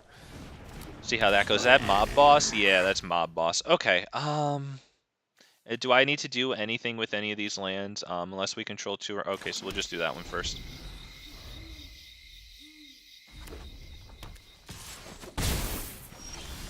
Okay. Pay 2 life. Hit the Explore there. We drop Zayatora's. Wow. We can actually drop this one instead. I think it gives us more of a diversity of colors on the field. So we're actually looking good in terms of the colors now. We're definitely happy with that. This is... And they have haste. We're going to have to get rid of that because next turn they bring this thing down and then they can tap it right away, and that sucks. And then they can attack with all those tokens. So yeah, we cannot let that happen. So that means that we drop this. We do this.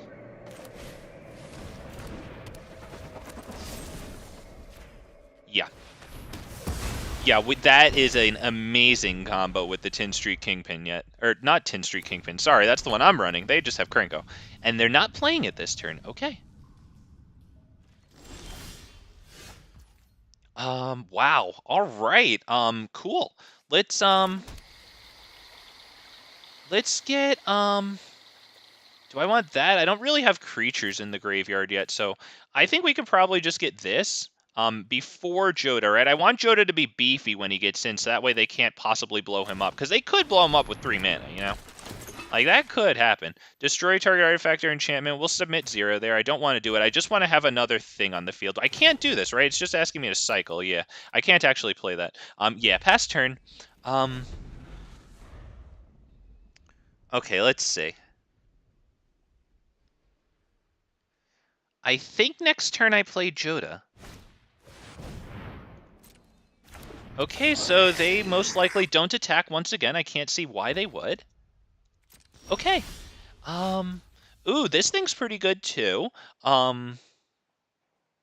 Each player sacrifices a creature. Well, then they just sacrifice this one, and then they deal it 1 damage to this. So we should not do that. Okay. So we'll play this like that. We'll drop Joda, and we'll swing with this one. They most likely will just take that because they want as many goblins as possible, right? To put this. Yeah, and we can tap this for an extra card at the end of their turn if we want. I honestly hesitate to give red more cards. I suspect it's so. Sorry. I suspect it's hard to use. It's why it's never played. But taking out even 2 creatures with it is a game. Oh, bigly, absolutely. They just made a lot of goblins. That sucks, especially once they give them all +1s. Fortunately, we can start attacking. That's good. And actually, this is going to transform and have lifelink, which is really nice. I think, let me see, this is going to cost... Yes, we can do it. Oh, yes. We're going to transform this before combat, because this is a lifelinker. That's why I have it in, for actually just big lifelink with Joda. Oh. Boys and girls. We're giving this haste, by the way.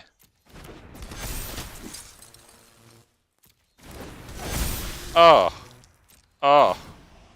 And we will transform it because I want the lifelink. Everything but you. Oh, yes. Yes. That's good. That's freaking good. And they can obviously chump us to high holy hell, but it is going to take them 3 things, right? 1, 2, 3. And then we still get this to give us a lot of lifelink.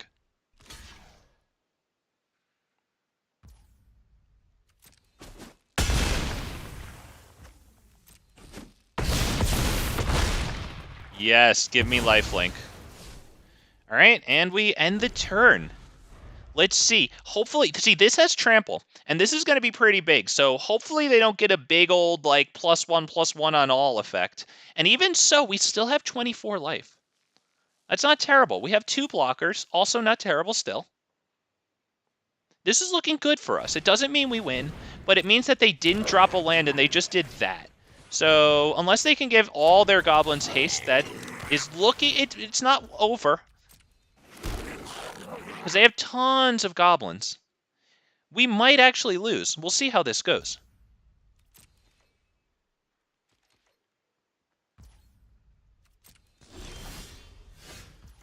Okay, what exactly does this do? Choose target that was put into your graveyard this turn and return it to play. Okay, so we're going to start with this. Have to give it haste.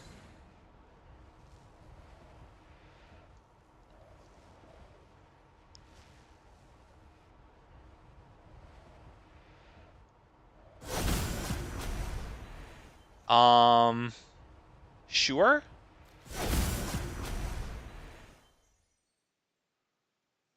We're going to give this one haste, I think, so that we can attack.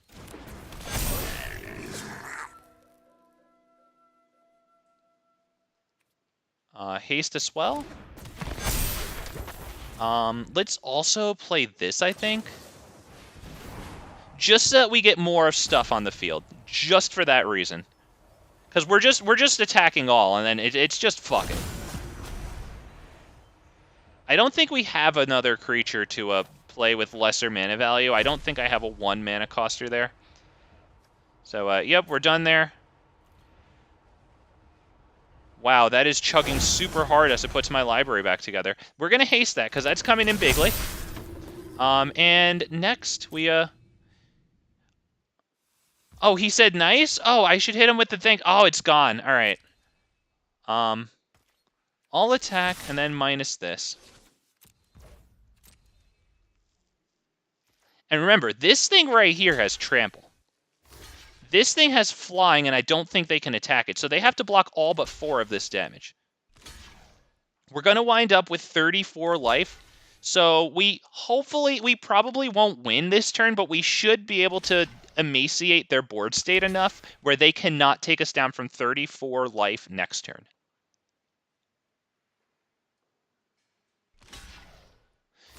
Sorry, I missed a lot of mono colors in Historic Brawl. Yeah, sorry, I was concentrating really hard on this one. I guess so. I don't really know. I've played so much Explorer, and then for a little while I started playing Historic Brawl just after that Post Malone event because like I tried it and it was actually a lot of fun. Started playing with a couple of them. I'm not even gonna bother with that. Can we activate that? No. Okay.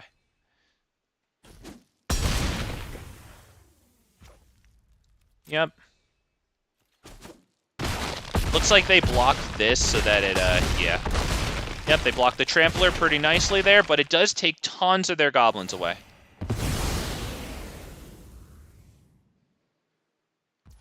And that can deal 1 damage to any target. They deal it to us. We did emaciate their board state. They will not be able to make a huge goblin army with that guy. Oh, yes. Gosh.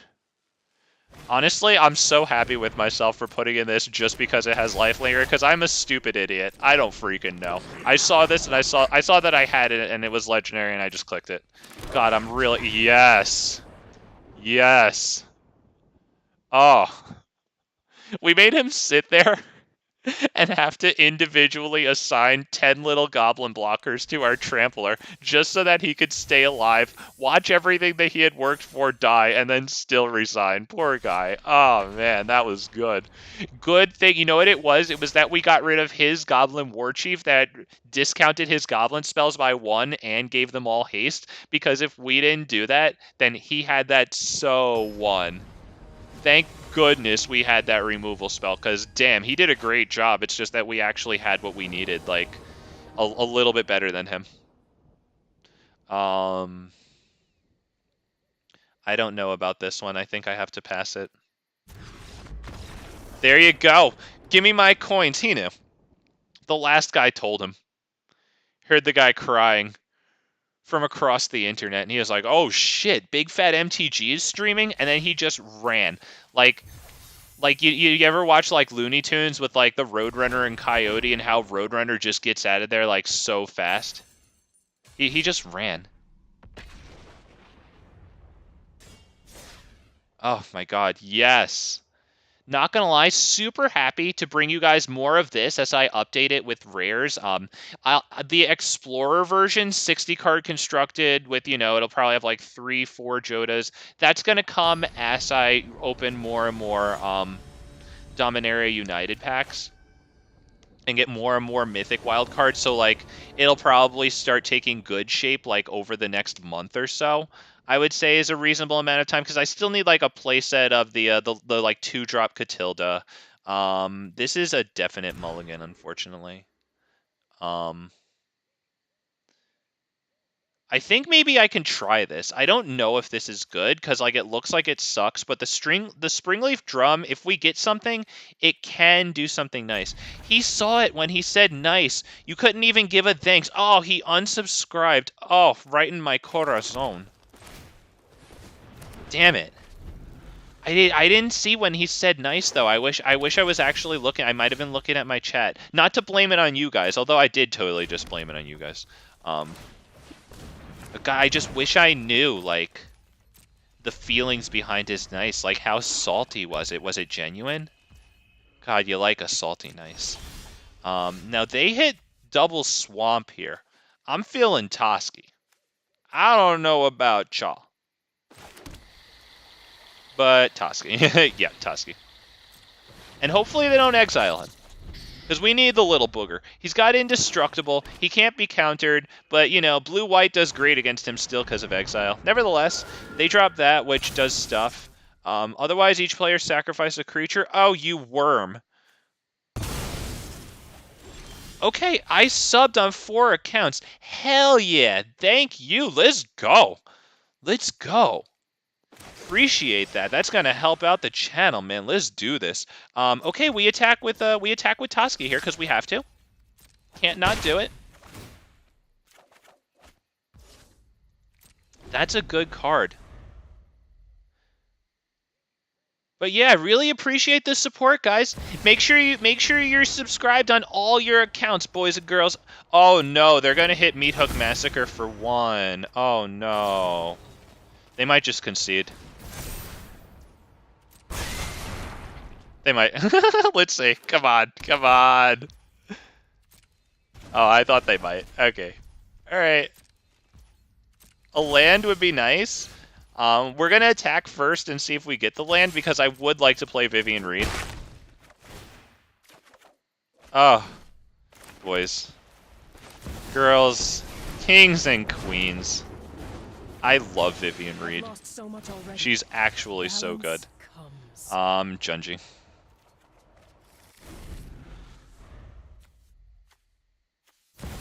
Okay, you know what? Not gonna lie, I actually don't have a black mana, so I'll have to use this for black. And they swing right in with that thing.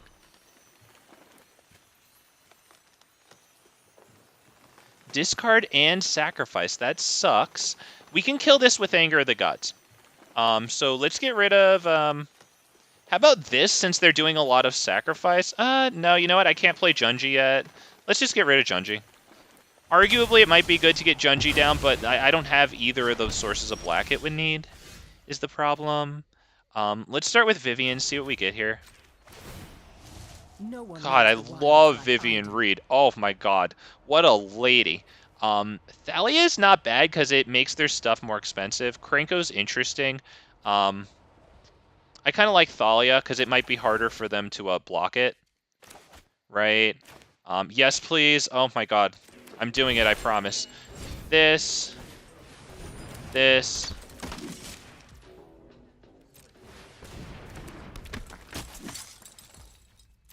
Oh, right, it's going to ask me every priority shift if I want to sacrifice it. Legendary creatures you control. Get +1/+0 and indestructible until end of turn. That sucks. That really sucks.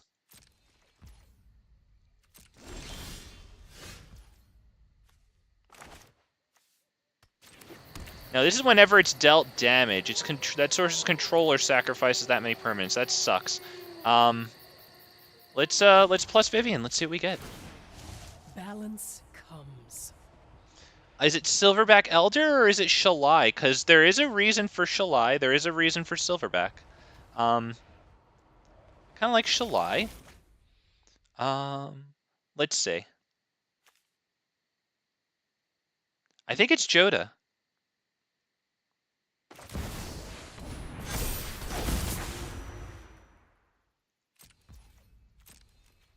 I think we attack with this one.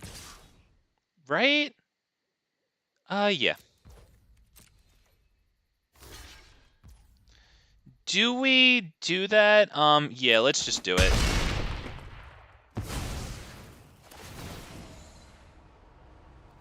Now we have to sacrifice permanents, which sucks. Controller sacrifices that many permanents. 1, 2, 3, 4, 5, 6.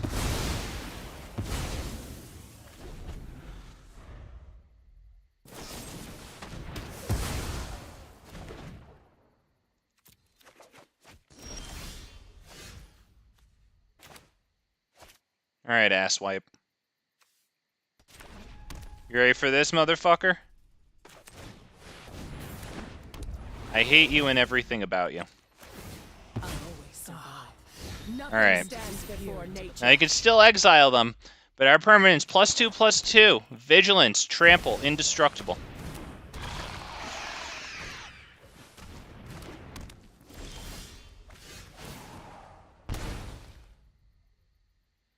Okay, well, we'll drop this.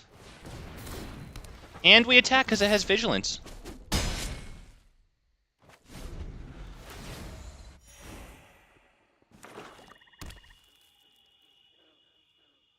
Now, it's definitely Rada Drabic next.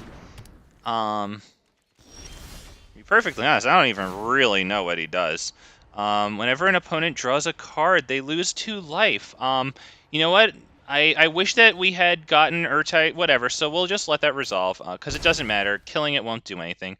When it dies, return that card to the battlefield under your control. That sucks. So let's, do we do this one?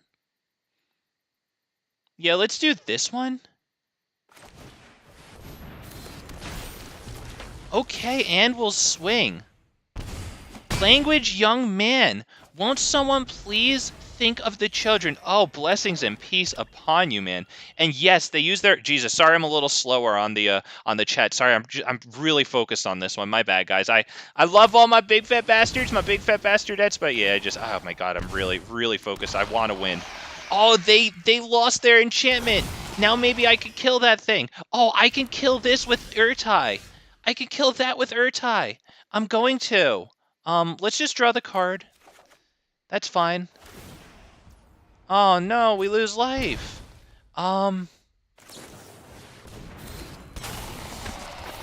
We are going to destroy target creature.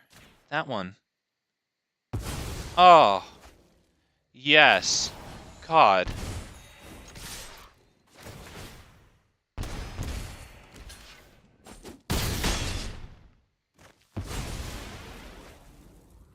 Okay, they did lose Shieldred. We are losing a lot of life. We don't necessarily win or anything. This is really tough because that Obliterator absolutely destroyed us. Oh, they're gonna... Oh, they did that just for that? Okay, that's a good play, to be perfectly honest. Let's see, we'll play down the Elves.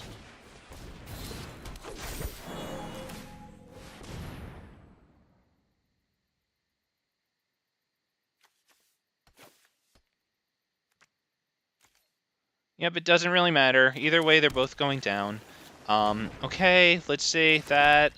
And I mean, I guess I could attack all because, like, it really forces them to block with that thing, right? Let's see, what's this? 2/4. Yeah, I can attack with everything, and we could just sacrifice a whole bunch of lands.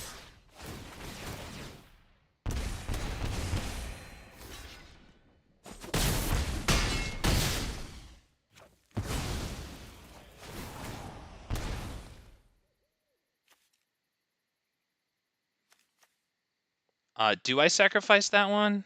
I think maybe not. 1, 2, 3, 4, 5. And that. Sorry. Okay, we can really only attack with like 2 things, or else we lose.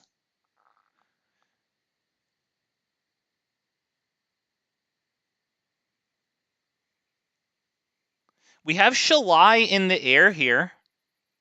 So, we can get it around... Oh, that sucks, because now we're going to lose 1 life, and then that's it. Good game.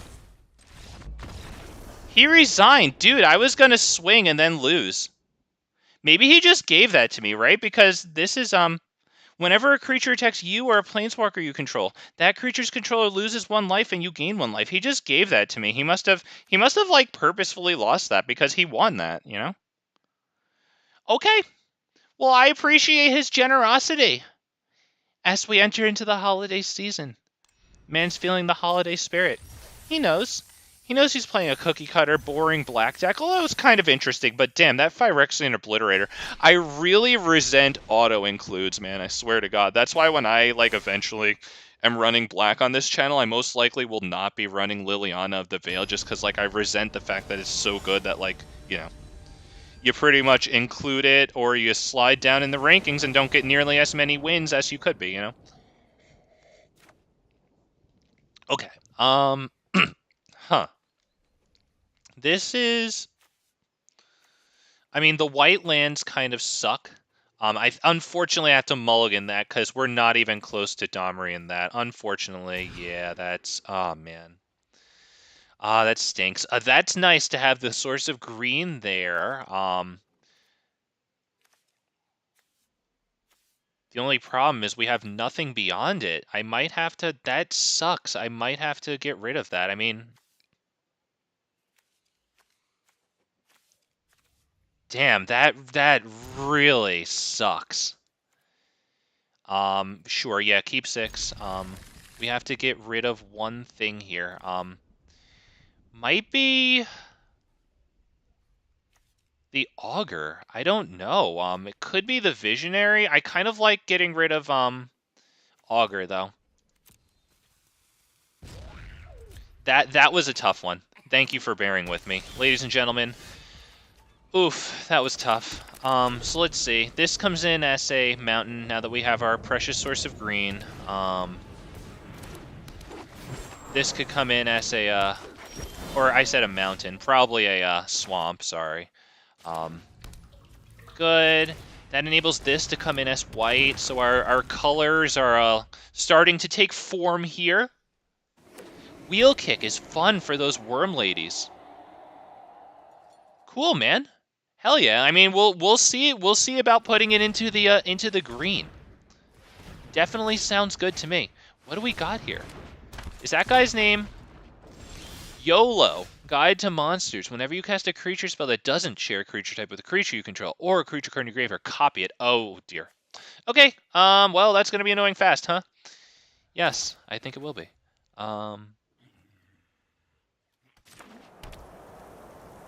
Do I do this?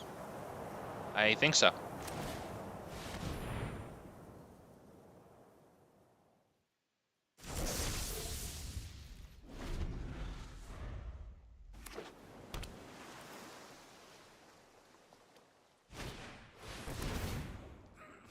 I think next... Oh, God, they destroy target artifact or enchantment. That sucks, man. Alright, we go Junji.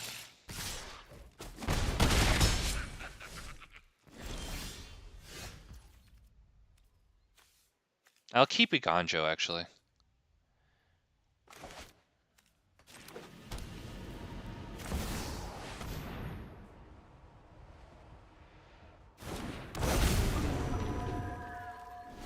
I have a feeling they're holding back that blue spell for 1 mana that's like counter target spell that wasn't cast from a hand. Because it just like gets the commanders is the problem. Oh, that really sucks. Holy crap. That's it. That's wild. I don't know what we're gonna do about that, to be honest. Wow, yeah, that's closing in on it.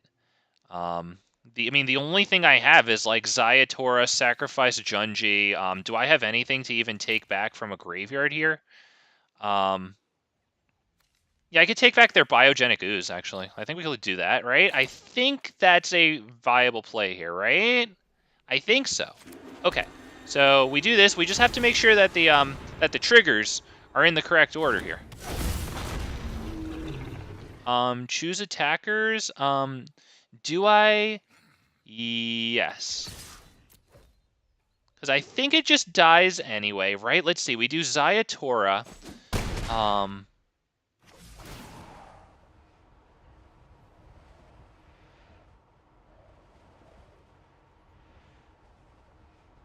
wait, I think that maybe the Zayatora thing will come in. Yeah, I think that's probably it. I think we lost. Right, because Junji goes on the stack now. Which one resolves last? Yeah,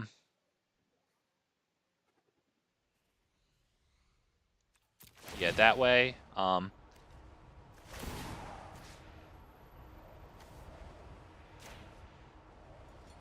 Okay, I think I did that wrong.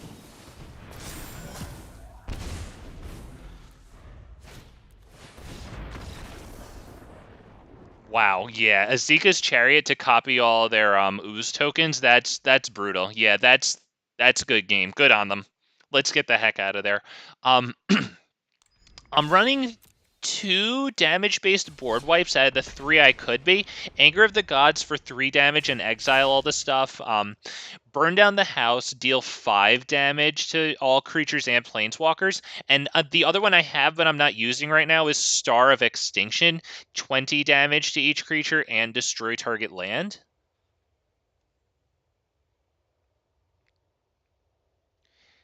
I just threw this together, to be perfectly honest. Like, don't worry, we'll be refining this. I just thought it would be nice to end 3 days of Ilharg by getting something else, a little change of pace from Ilharg. Although I was happy to play around with, the lower 1, 2, and 3 costing things of the Ilharg deck while keeping the upper core of it the same, Ilharg and his buddies and Vivien. But yeah, we'll definitely be making changes to this deck. And then I'll be running it in Explorer too, because I've honestly, ever since I watched, I think it was like, all the big guys, the big content creators have the Joda decks, but I think it was Covert Go Blue. Not that it really matters who exactly, but like I've really liked it ever since, I saw it. The power of Joda, like it's wild, man. And honestly, this card right here is really nice. This caught my eye from War of the Spark because yeah, I play a lot of red and green. Yeah. Okay. I think we'll probably play this.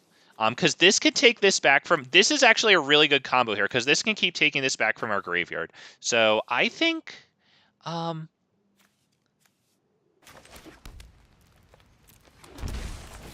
think I will do that. Oh, right, I have to spacebar through it. So we'll sacrifice it if they exile it. Otherwise, that's fine. Okay, they get a nice locket out. Very good. They pass over the turn. We will...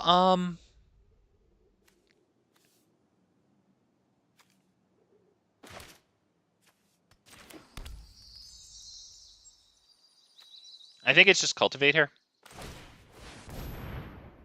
Do as much as possible with the turn and swing for 3. Do we need anything specific? Yeah, probably red and black, definitely. We'll just drop the black now. It doesn't really matter. Whatever. And swing for 3 whole entire damages. There you go. We are winning. We did it, boys and girls. They hit their Mystic Forge. Okay, that lets them cast off the top, right?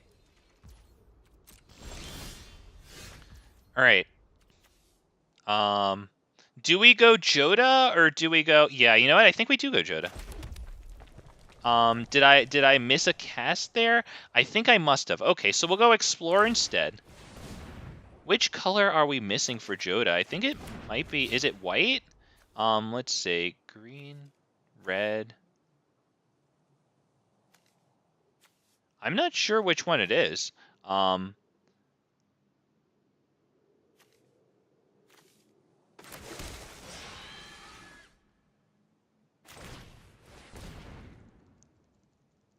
mean, hang on. White or blue? Oh, I don't have one that taps. Okay, so I don't between blue and white. Okay, I need another one between blue and white. Okay, so this is the one to drop. All right, island is what I need. Okay, got it. And this taps for white, this taps for blue, and then everything is covered, right? Okay, yeah, I screwed up not putting that on green, on blue, whatever. Okay, they're just waiting for their Paradox engine, so we need to kill them yesterday. The thing is, we have this, and I want to get that down on the field also yesterday. So with all that mana, what can I do? I think I drop this.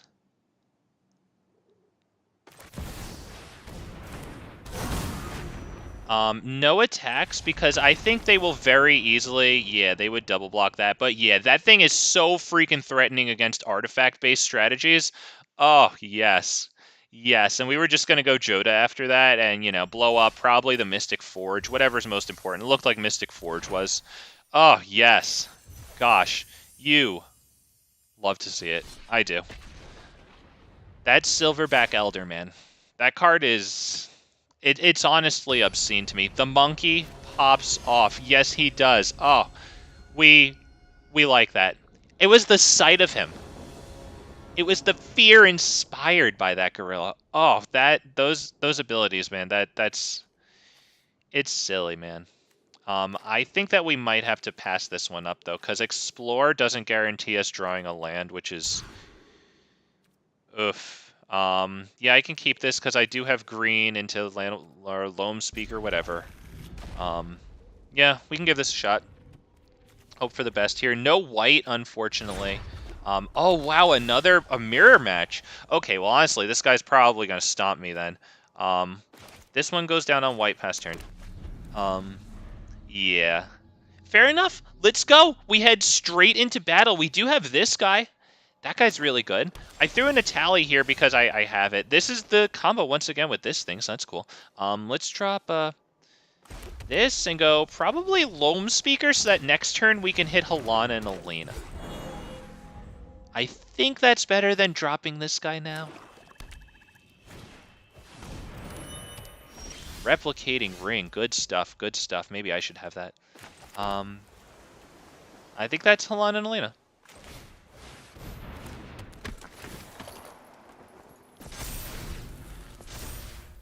Let's see. Okay.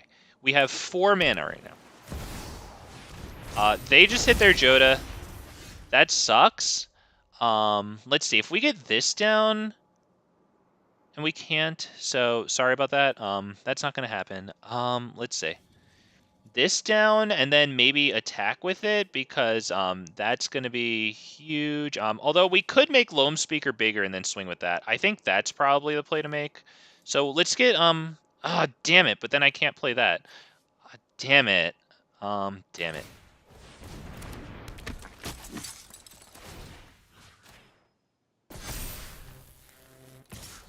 No, it can't do anything.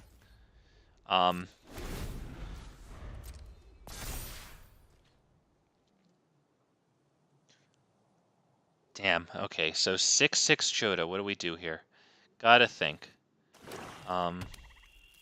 We could make like a cheeky little slip out the back play, because they'll probably play at least one legend and attack with their Joda, and we might be able to set up a double block.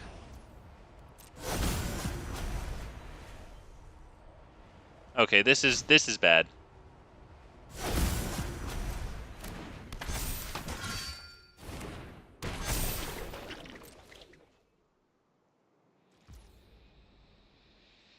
Oh dear.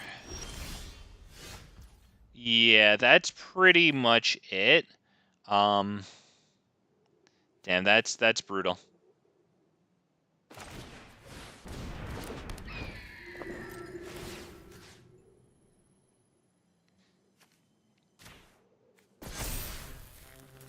That's brutal.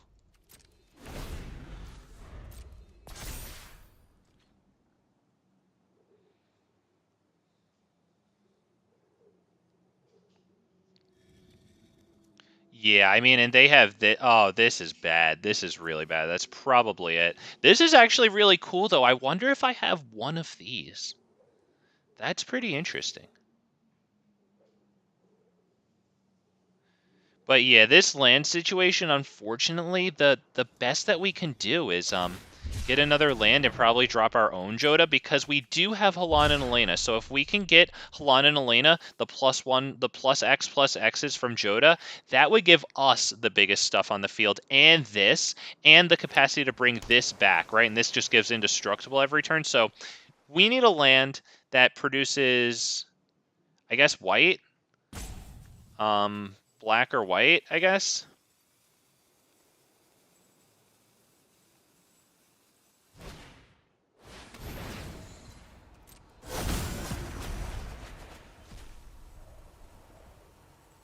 But yeah, this is bad. Mox Amber, that's arguably a whiff.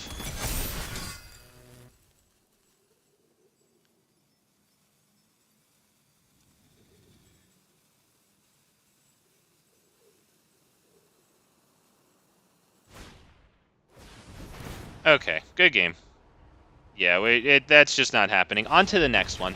Oh man, I really wanted Joda plus Halana and Alena. I love that combo. And the Explorer deck is gonna have like at least 3 Halana and Alenas, if not 4. 3 Urtais too. I actually have so many humans alongside Joda that it could be centered around humans, and then like another version could be centered around just like legendaries in general.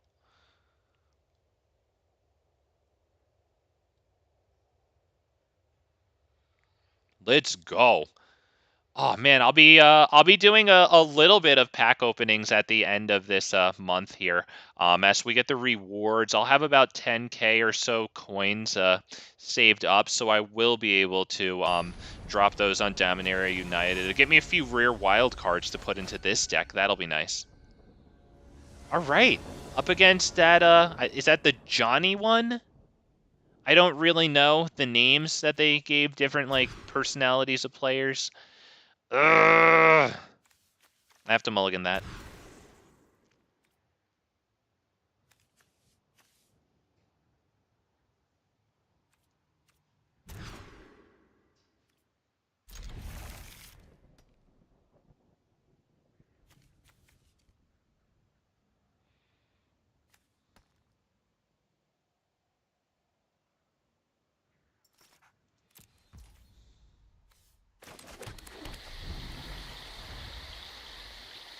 This is ugly. This is big ugly. Oh man.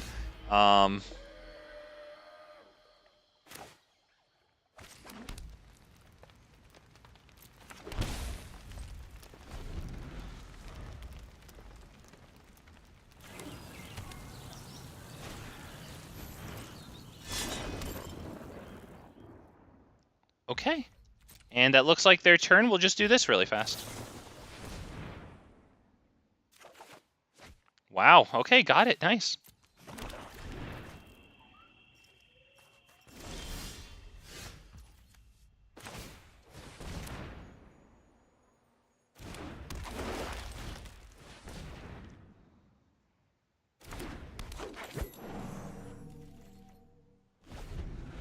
Okay, now, no creatures in graveyard. We do have this guy.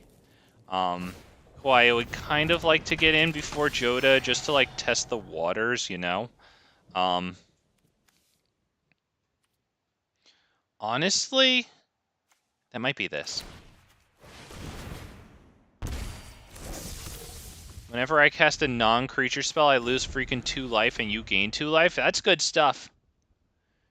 Wow, that would be useful against, like, the artifact people. And it's a human? Oh, I think I looked at that. Yeah, I think I saw that one. I was looking through all the freaking humans and stuff. So many of them. Oh, man. All right, and let's take a look at their commander while we're at it. Legendary spells cost 1 less to cast. Ooh, that would be extremely good for my deck right now with all these legendaries. Noted. It's an elf. Not a human, but nevertheless, legendaries cost 1 less. Yeah, we just take that. I don't think that's Joda right now. Rather, I think it's a tally.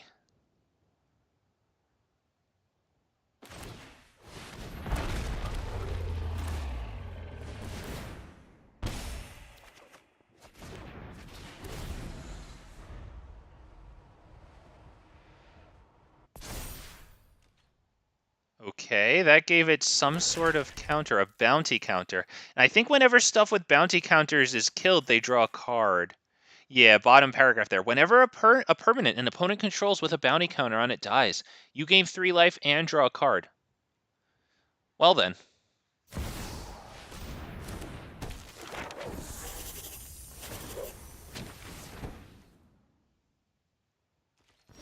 Oh, yes, we actually get to swing with a Tali. That's legendary. That's freaking legendary, boys and girls. Oh, my goodness. I think we'll start with that before Mirari's Wake. Although, is there a reason to hit Mirari's Wake now? I think there kind of is.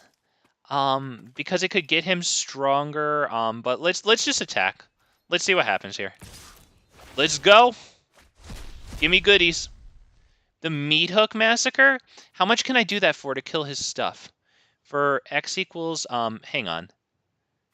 Do I want to kill his stuff? I think it might be good to get rid of this. Yeah, because he's just going to block with this. So we'll do it for X equals 4, I think. 1, 2, 3, 4. Yeah, okay, so we can do that. Yep, this.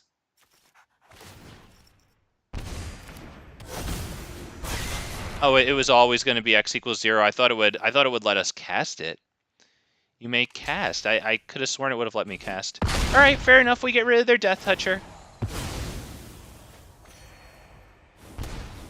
I think that's probably this guy. Because when this thing deals damage to them, we can return to our hand target creature or planeswalker in your graveyard that wasn't put there this combat. Well, that's definitely the case with the Tali right now, so yeah, I would love to have him back. Cruelty. Oh no, they're gonna take my, oh no, they're not gonna take it. You choose a creature or planeswalker and I discard that. Ooh. Now that was the right move because it was either this or that I was gonna play last turn. Wow, lucky, lucky. Lucky, lucky, lucky. Wow. Okay, so we drop this on, do we need double black for anything? Maybe like Junji. So yeah, we'll hit that. Let's see. Do we play Mirari's Wake? Is it necessary? Because we could just kind of go Joda, which really isn't the best. Yeah, let's do Joda, and then we'll swing.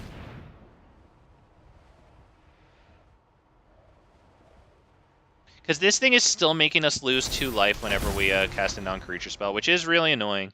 But we are going to attack with this, and they will most likely not double block it, which they have to prevent it from dealing damage since it has trample. So we should get a Tally back in hand. And we have 5 mana here, since this dorks for 2 mana when we control a creature with power 4 or greater. We definitely got that covered, so yeah.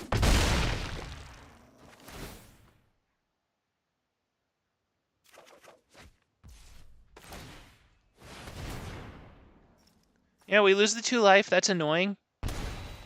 But now we have Mirari's Wake, which is fine with me.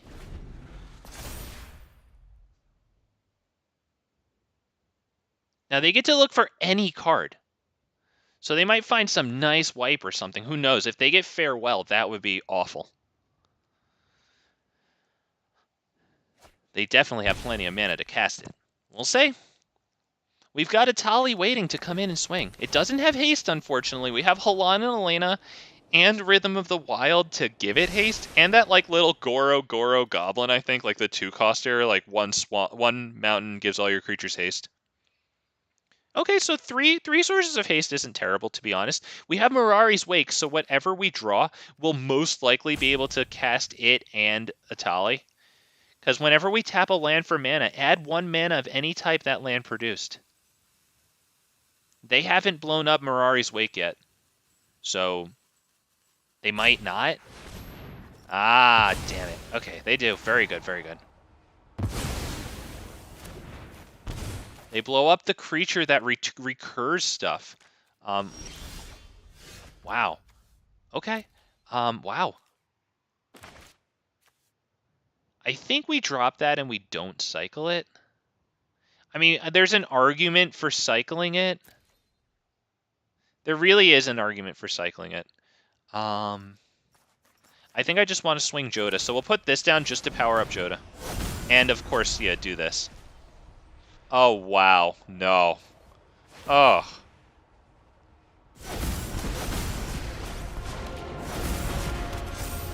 Every fight makes me stronger. Put target creature card from a graveyard onto the battlefield under your control. Okay, we're probably going to get rid of this one. This is nothing.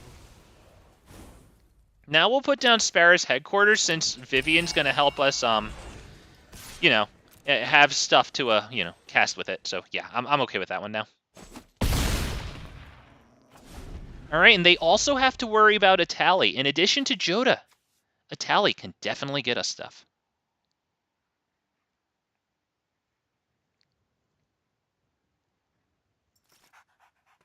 Now, I don't want to mouse over it, but this thing that I did mouse over before, they get to, like, I don't know, some sort of mana, remove one of those 3 counters on it, and they search their library for any card and put it into their hand, but then we gain control of that. So they might be considering that right now. We are empty-handed, but we have Vivien. I know that they don't want to attack with this.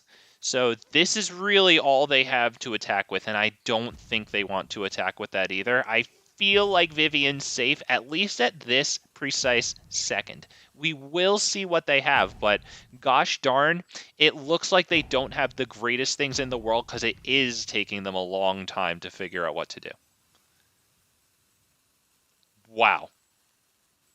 Wow. Yeah, that Joda, man, putting, like, just giving us extra free stuff because, like, we showed up. Like, yeah. Wow, they did do it. Okay, so the read was on. They were debating doing that, giving us control of this thing. I think I don't know. I think we'll have to very heavily weigh using it because I don't want to give it back to them. They still have 6 mana on the field. Oh, never mind. Thought it was YT. Very well, sir. Now they are, wow. Wow. Remove a wish counter from Wish Claw Talisman. Search your library for a card. Put it in hand, then shuffle. An opponent gains control of it. Activate only during your turn. Okay. Wow, they have... Okay, they figured it out. They got it. They found the card. I wonder if it's Settle the Wreckage. Okay, they hit Cultivate. So they're going to get 1 land tapped on the field. I don't remember if they got their land drop this turn, so I don't know if another land's coming into play untapped. Okay. That gives them 4 mana, and they play that, which is a dork. They're not attacking, so unless they put this onto something, that's just about it. Okay, we got the Signet. Not the greatest, but Vivien Reid, draw me something beautiful, girl. Oh, Vivien, you're beautiful. God, I love Vivien Reid. What a queen. What a queen she is. We get Shalai. Let's start with this. Oh, right. Yeah, non-creature spells. Ugh, okay. You're annoying. I get it.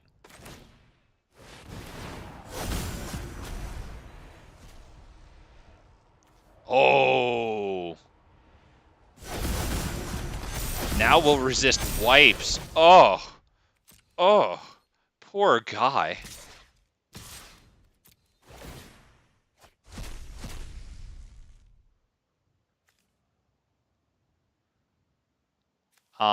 Destroy X. That's going to be 0, so I'm not even going to cast it, because all that would be is me losing life.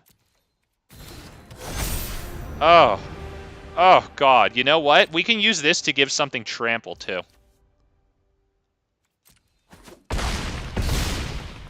Oh, wow. I honestly... This is too powerful. I don't even know. With great power comes responsibility. Great responsibility. I'm trying to be responsible. And I don't think it's that. I just think it's too much power and I don't know what to do with it. I did not even realize that was lethal. Holy crap. Okay, I think we're going to play one more, roughly, and then we're going to get out of here for the night. So I'd like to stop. Thank you all for joining me as we head on in to what is about the final game. You know, if it's a poopy little quick game where they just concede, obviously I play more. But thank you so much for stopping by. Thank you. Because I noticed the same names in chat throughout like this whole thing. This is a while, you know, so I really thank you guys for your loyal support. That means a lot to me that you guys are willing to watch me. Really appreciate that. Thank you so much as we get into this game with a... Is this acceptable? This might be acceptable. I don't know if this is an acceptable hand. I'm going to try it. We go first. We have this on green. Iganjo into this. So actually we'll drop Iganjo first. Just in case we draw a forest. Destroy them. Oh. Well, I'm going to give it my best shot. Here we go. This... Okay. I would very much like that to live so I can get down Guardian Project next turn. I love Guardian Project. Oh, no, you worm. Oh, God. That's bad. Okay, that's good. That's extremely good. Draws us a card and gives us that missing mana we need for Guardian Project.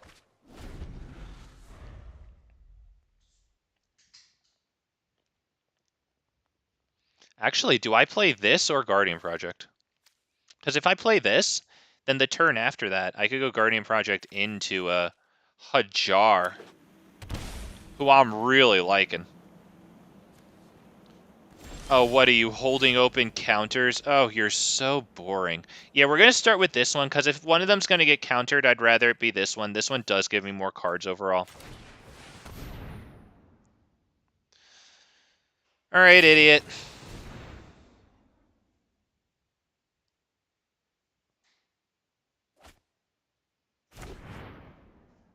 Does it resolve? They do still have Spell Pierce mana. It does, in fact, resolve. This thing taps for 2 mana of different colors.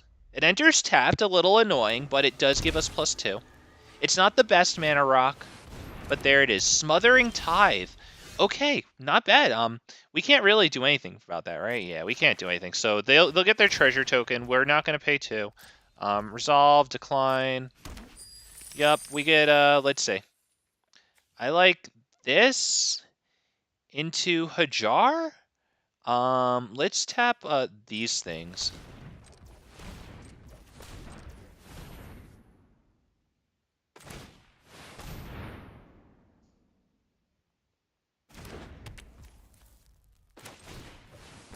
And they're going to get massive treasure tokens out of this, which kind of sucks. But I think I just need to draw my cards.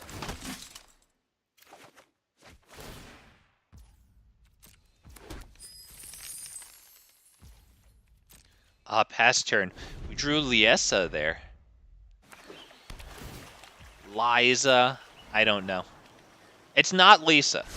Don't tell me Liesa is Lisa. Liza. Okay, they go Signet. Into Gutter Snipe. Oh boy.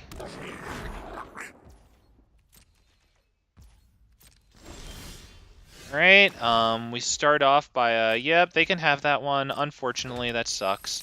What do we do here? Liessa, so that once they start, like, attacking our things, they'll go back to our hand, maybe?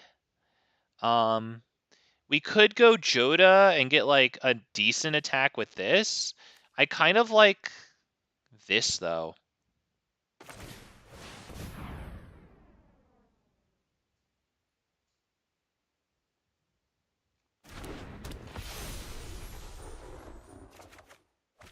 Okay, that's really nice.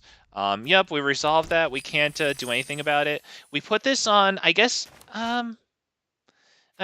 black.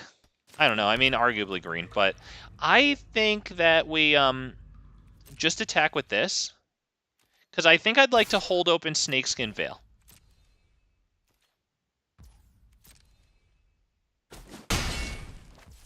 Do we, or do we hit Explore? Ah, damn it. What do I do? I think we hit Explore.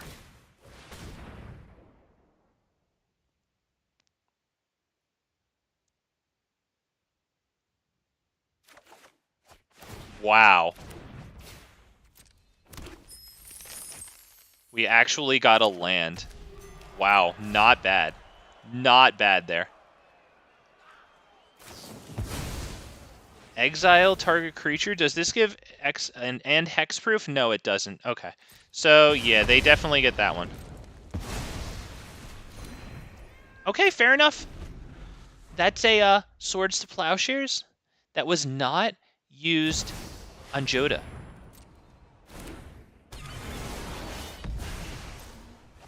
Good luck, Richard. Good luck there, sir. They used a lot of their treasure tokens. Doesn't really matter. They get as many as they freaking want. Beyond the veil of reality. I have just the trick for this. I think, let's see, we play Joda, we pay the mana so that they don't get the treasure token, and we still hold open Snakeskin Veil. I think that's the way to go. Wow, another mana. Not bad. Yeah, we have to decline. This is kind of brutal with that.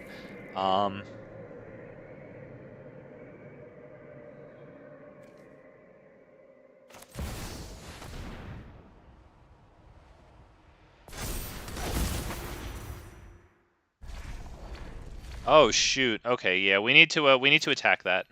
So we'll send Hajar at that.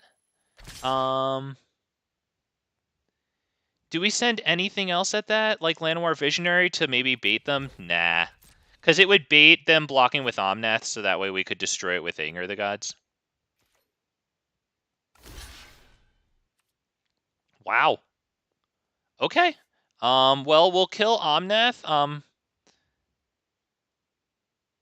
I think, yeah.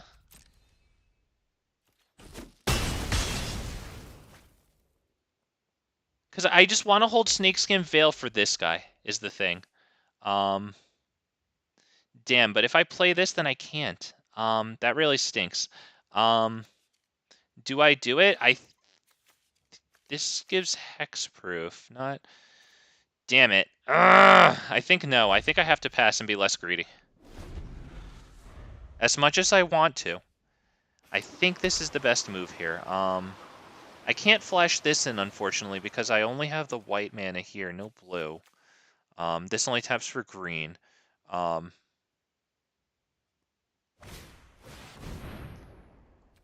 Wow. Alright, this is about to get a little ugly, because whenever you cast a non-creature spell, draw a card. Oh dear. Oh dear, here we go.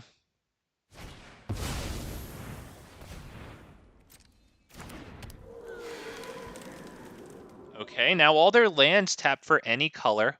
And you can play additional land on each of your turns. Very nice. That's a great investment for a rare wild card. By the way, right there. Okay.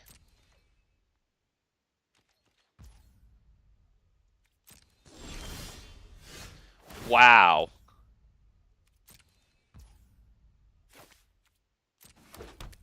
That's what we needed.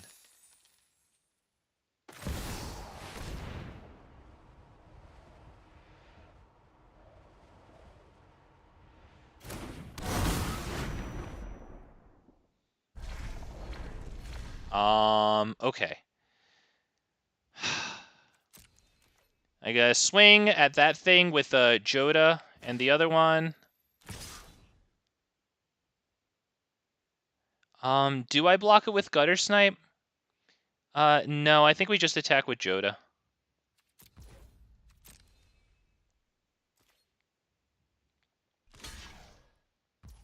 Yeah, that's fine. Wow, this is kind of crawling. All right, I don't think I have anything else to do there. So we pass the turn, and we hope that we don't get wiped there. They dealt that 3 damage. We will take that, I think. I think I should hold open Snakeskin Veil for Joda. Alright, Joda, the Silverback Elder. Lord knows they try to take control of them. Like, oh god. Like, yeah, goodbye.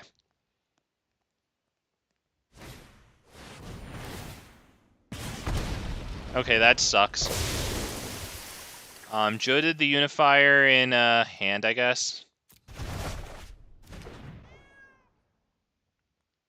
This is brutal. This is bad. And they still have that. We have enough red?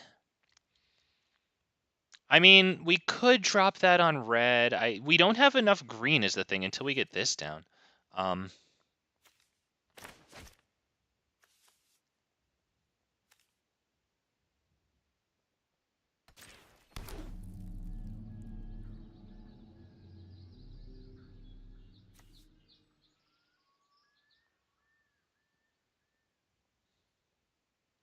Wow, this really sucks. Sorry, thank you guys for waiting. Holy crap, this is ruining my life right now.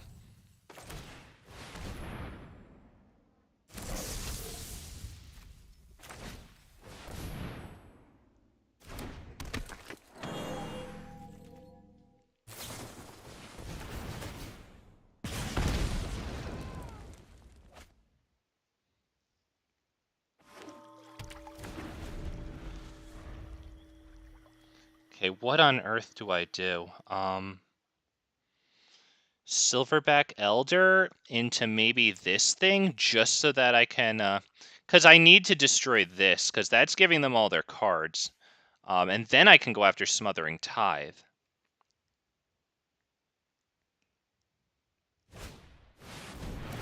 Oh my goodness, alright, wow. Wow. Alright, well, I mean, this is looking really bad, but thank you all for stopping by here tonight as we, get our butts handed to us by these phenomenal enchantments on their side here. Wow.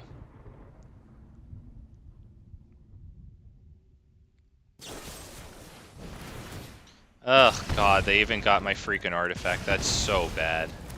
I really needed that. Let's see, so we have 1, 2, 3, 4, 5, 6, 7, and then we'll have 8 with this thing right here. So we can go Silverback Elder into this thing.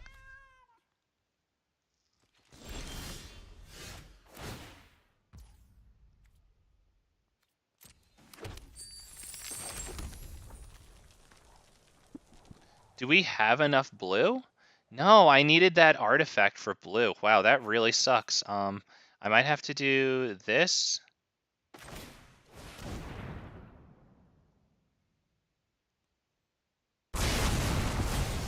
That is good. Into, I guess, Guardian Project, which won't be drawing us cards since they have Narset down, but, like, it just gets more of the stuff that they threw into my hand with their River's Rebuke, which was phenomenal, you know, just gets it onto the field. It looks like this is probably about it, though. I mean, I don't see what we do up against all of that, you know. Our board state is just not nearly as developed as that. 1,000-year... Oh, Jesus Christ, yeah. That's it. There you go. That's it.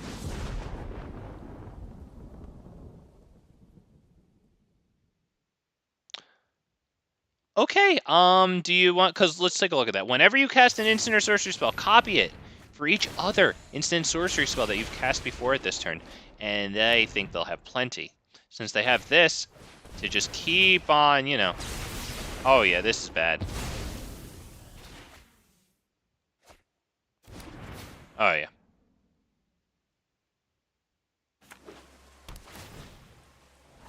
Damn, no source of blue. That's actually killing us.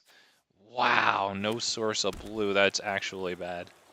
Oh, and it's on the back of this one. Obviously, this was like one of the first lands we dropped. We needed the green then. Ugh. Ugh. I mean, not gonna lie, that's fine. Because we do get to go this into that. I mean, assuming we don't get countered. They have a handful of cards. Even if it doesn't get countered, you know, something.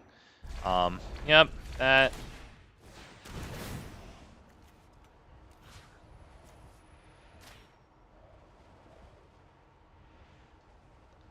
Your priorities, 1,000-Year Storm followed by this, then followed by Smothering Tithe. Unfortunately, we do not have another source of red to give our creatures haste. If only.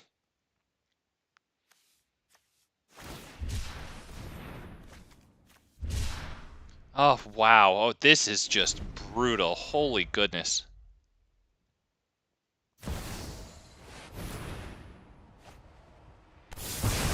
Check out Arfy Games, aka Tarzan on YouTube. Will do, only plays dinos. Cool stuff. And you still owe me a good 100-card deck, but fun to watch. Thank you, sir. Thank you. Yeah, I definitely got to clean this up. Absolutely. Yeah, I don't really know how, to be honest. I'll give it my best shot. Oh dear. Okay. Yeah. Done there. Wow. We can't even play Joda. That's... Yeah, good game. Why don't we just end it there? I mean, look at this. I don't enjoy ending the stream on that note, but like we can't even play Joda because we're missing that island. Oh, that is tough. I enjoy this 100-card brawl matches. Thank you. Thank you. I appreciate that. Yeah, I'm enjoying this too. I really love the change in the meta that it brings. But why don't we just let the guy do his thing here? It shouldn't be too much longer. I'm actually shocked that that we're still freaking playing. Like, what's happening, dude? What's in your hand? Like, oh. Oh. Boys and girls. You see what they just did? Why do you think they did that? Why do you think they did that, boys and girls? This guy is passing the turn to us on purpose so that they can play with their food. That is... Look at that. 8 treasures. This, blocking us out from drawing more. Omnath. Look at all those lands. Handful of cards. Do we really think that they couldn't do anything there? And we know that they could because it went slowly through here. So with that said, I'm going to bid you adieu kind of right here because yeah, as we see, this guy can clearly do stuff, but he doesn't want to because he wants to sit here and, you know, bask in his glory and his power and forever and ever. Amen. So I am going to bid you farewell as we rope this motherfucker because I'm not going to sit there and, like, reward people playing with their food. Like, come on. Like, really? Like, what are you, a cat playing with a mouse, dude? Grow up. So thank you all for stopping by. I appreciate you. He's going to trigger his opponent with voice lines now. It's all good. So thank you for stopping by. This is the end. Let's see. I think tomorrow I will be playing mono green Stompy through to the end of the month here so that we can rank up to diamond as fast as we can. I hope that we understand why I'm doing this, but like, guys, he's got a handful of cards. Like, what are you, my dude? Come on, not a good look. Come on, dude. Oh, and make sure you subscribe to Big Fat MTG so that when we're actually playing 5-color Joda, you never miss it. That you know, it's going to be coming on, you know, towards the end of the month. It'll be taking shape because it is a bunch of rares to have to invest. But yeah, have a good night. Take care of yourselves. Take care of each other, and we'll see you on tomorrow's stream. Have a good night, everyone. Take care. All right.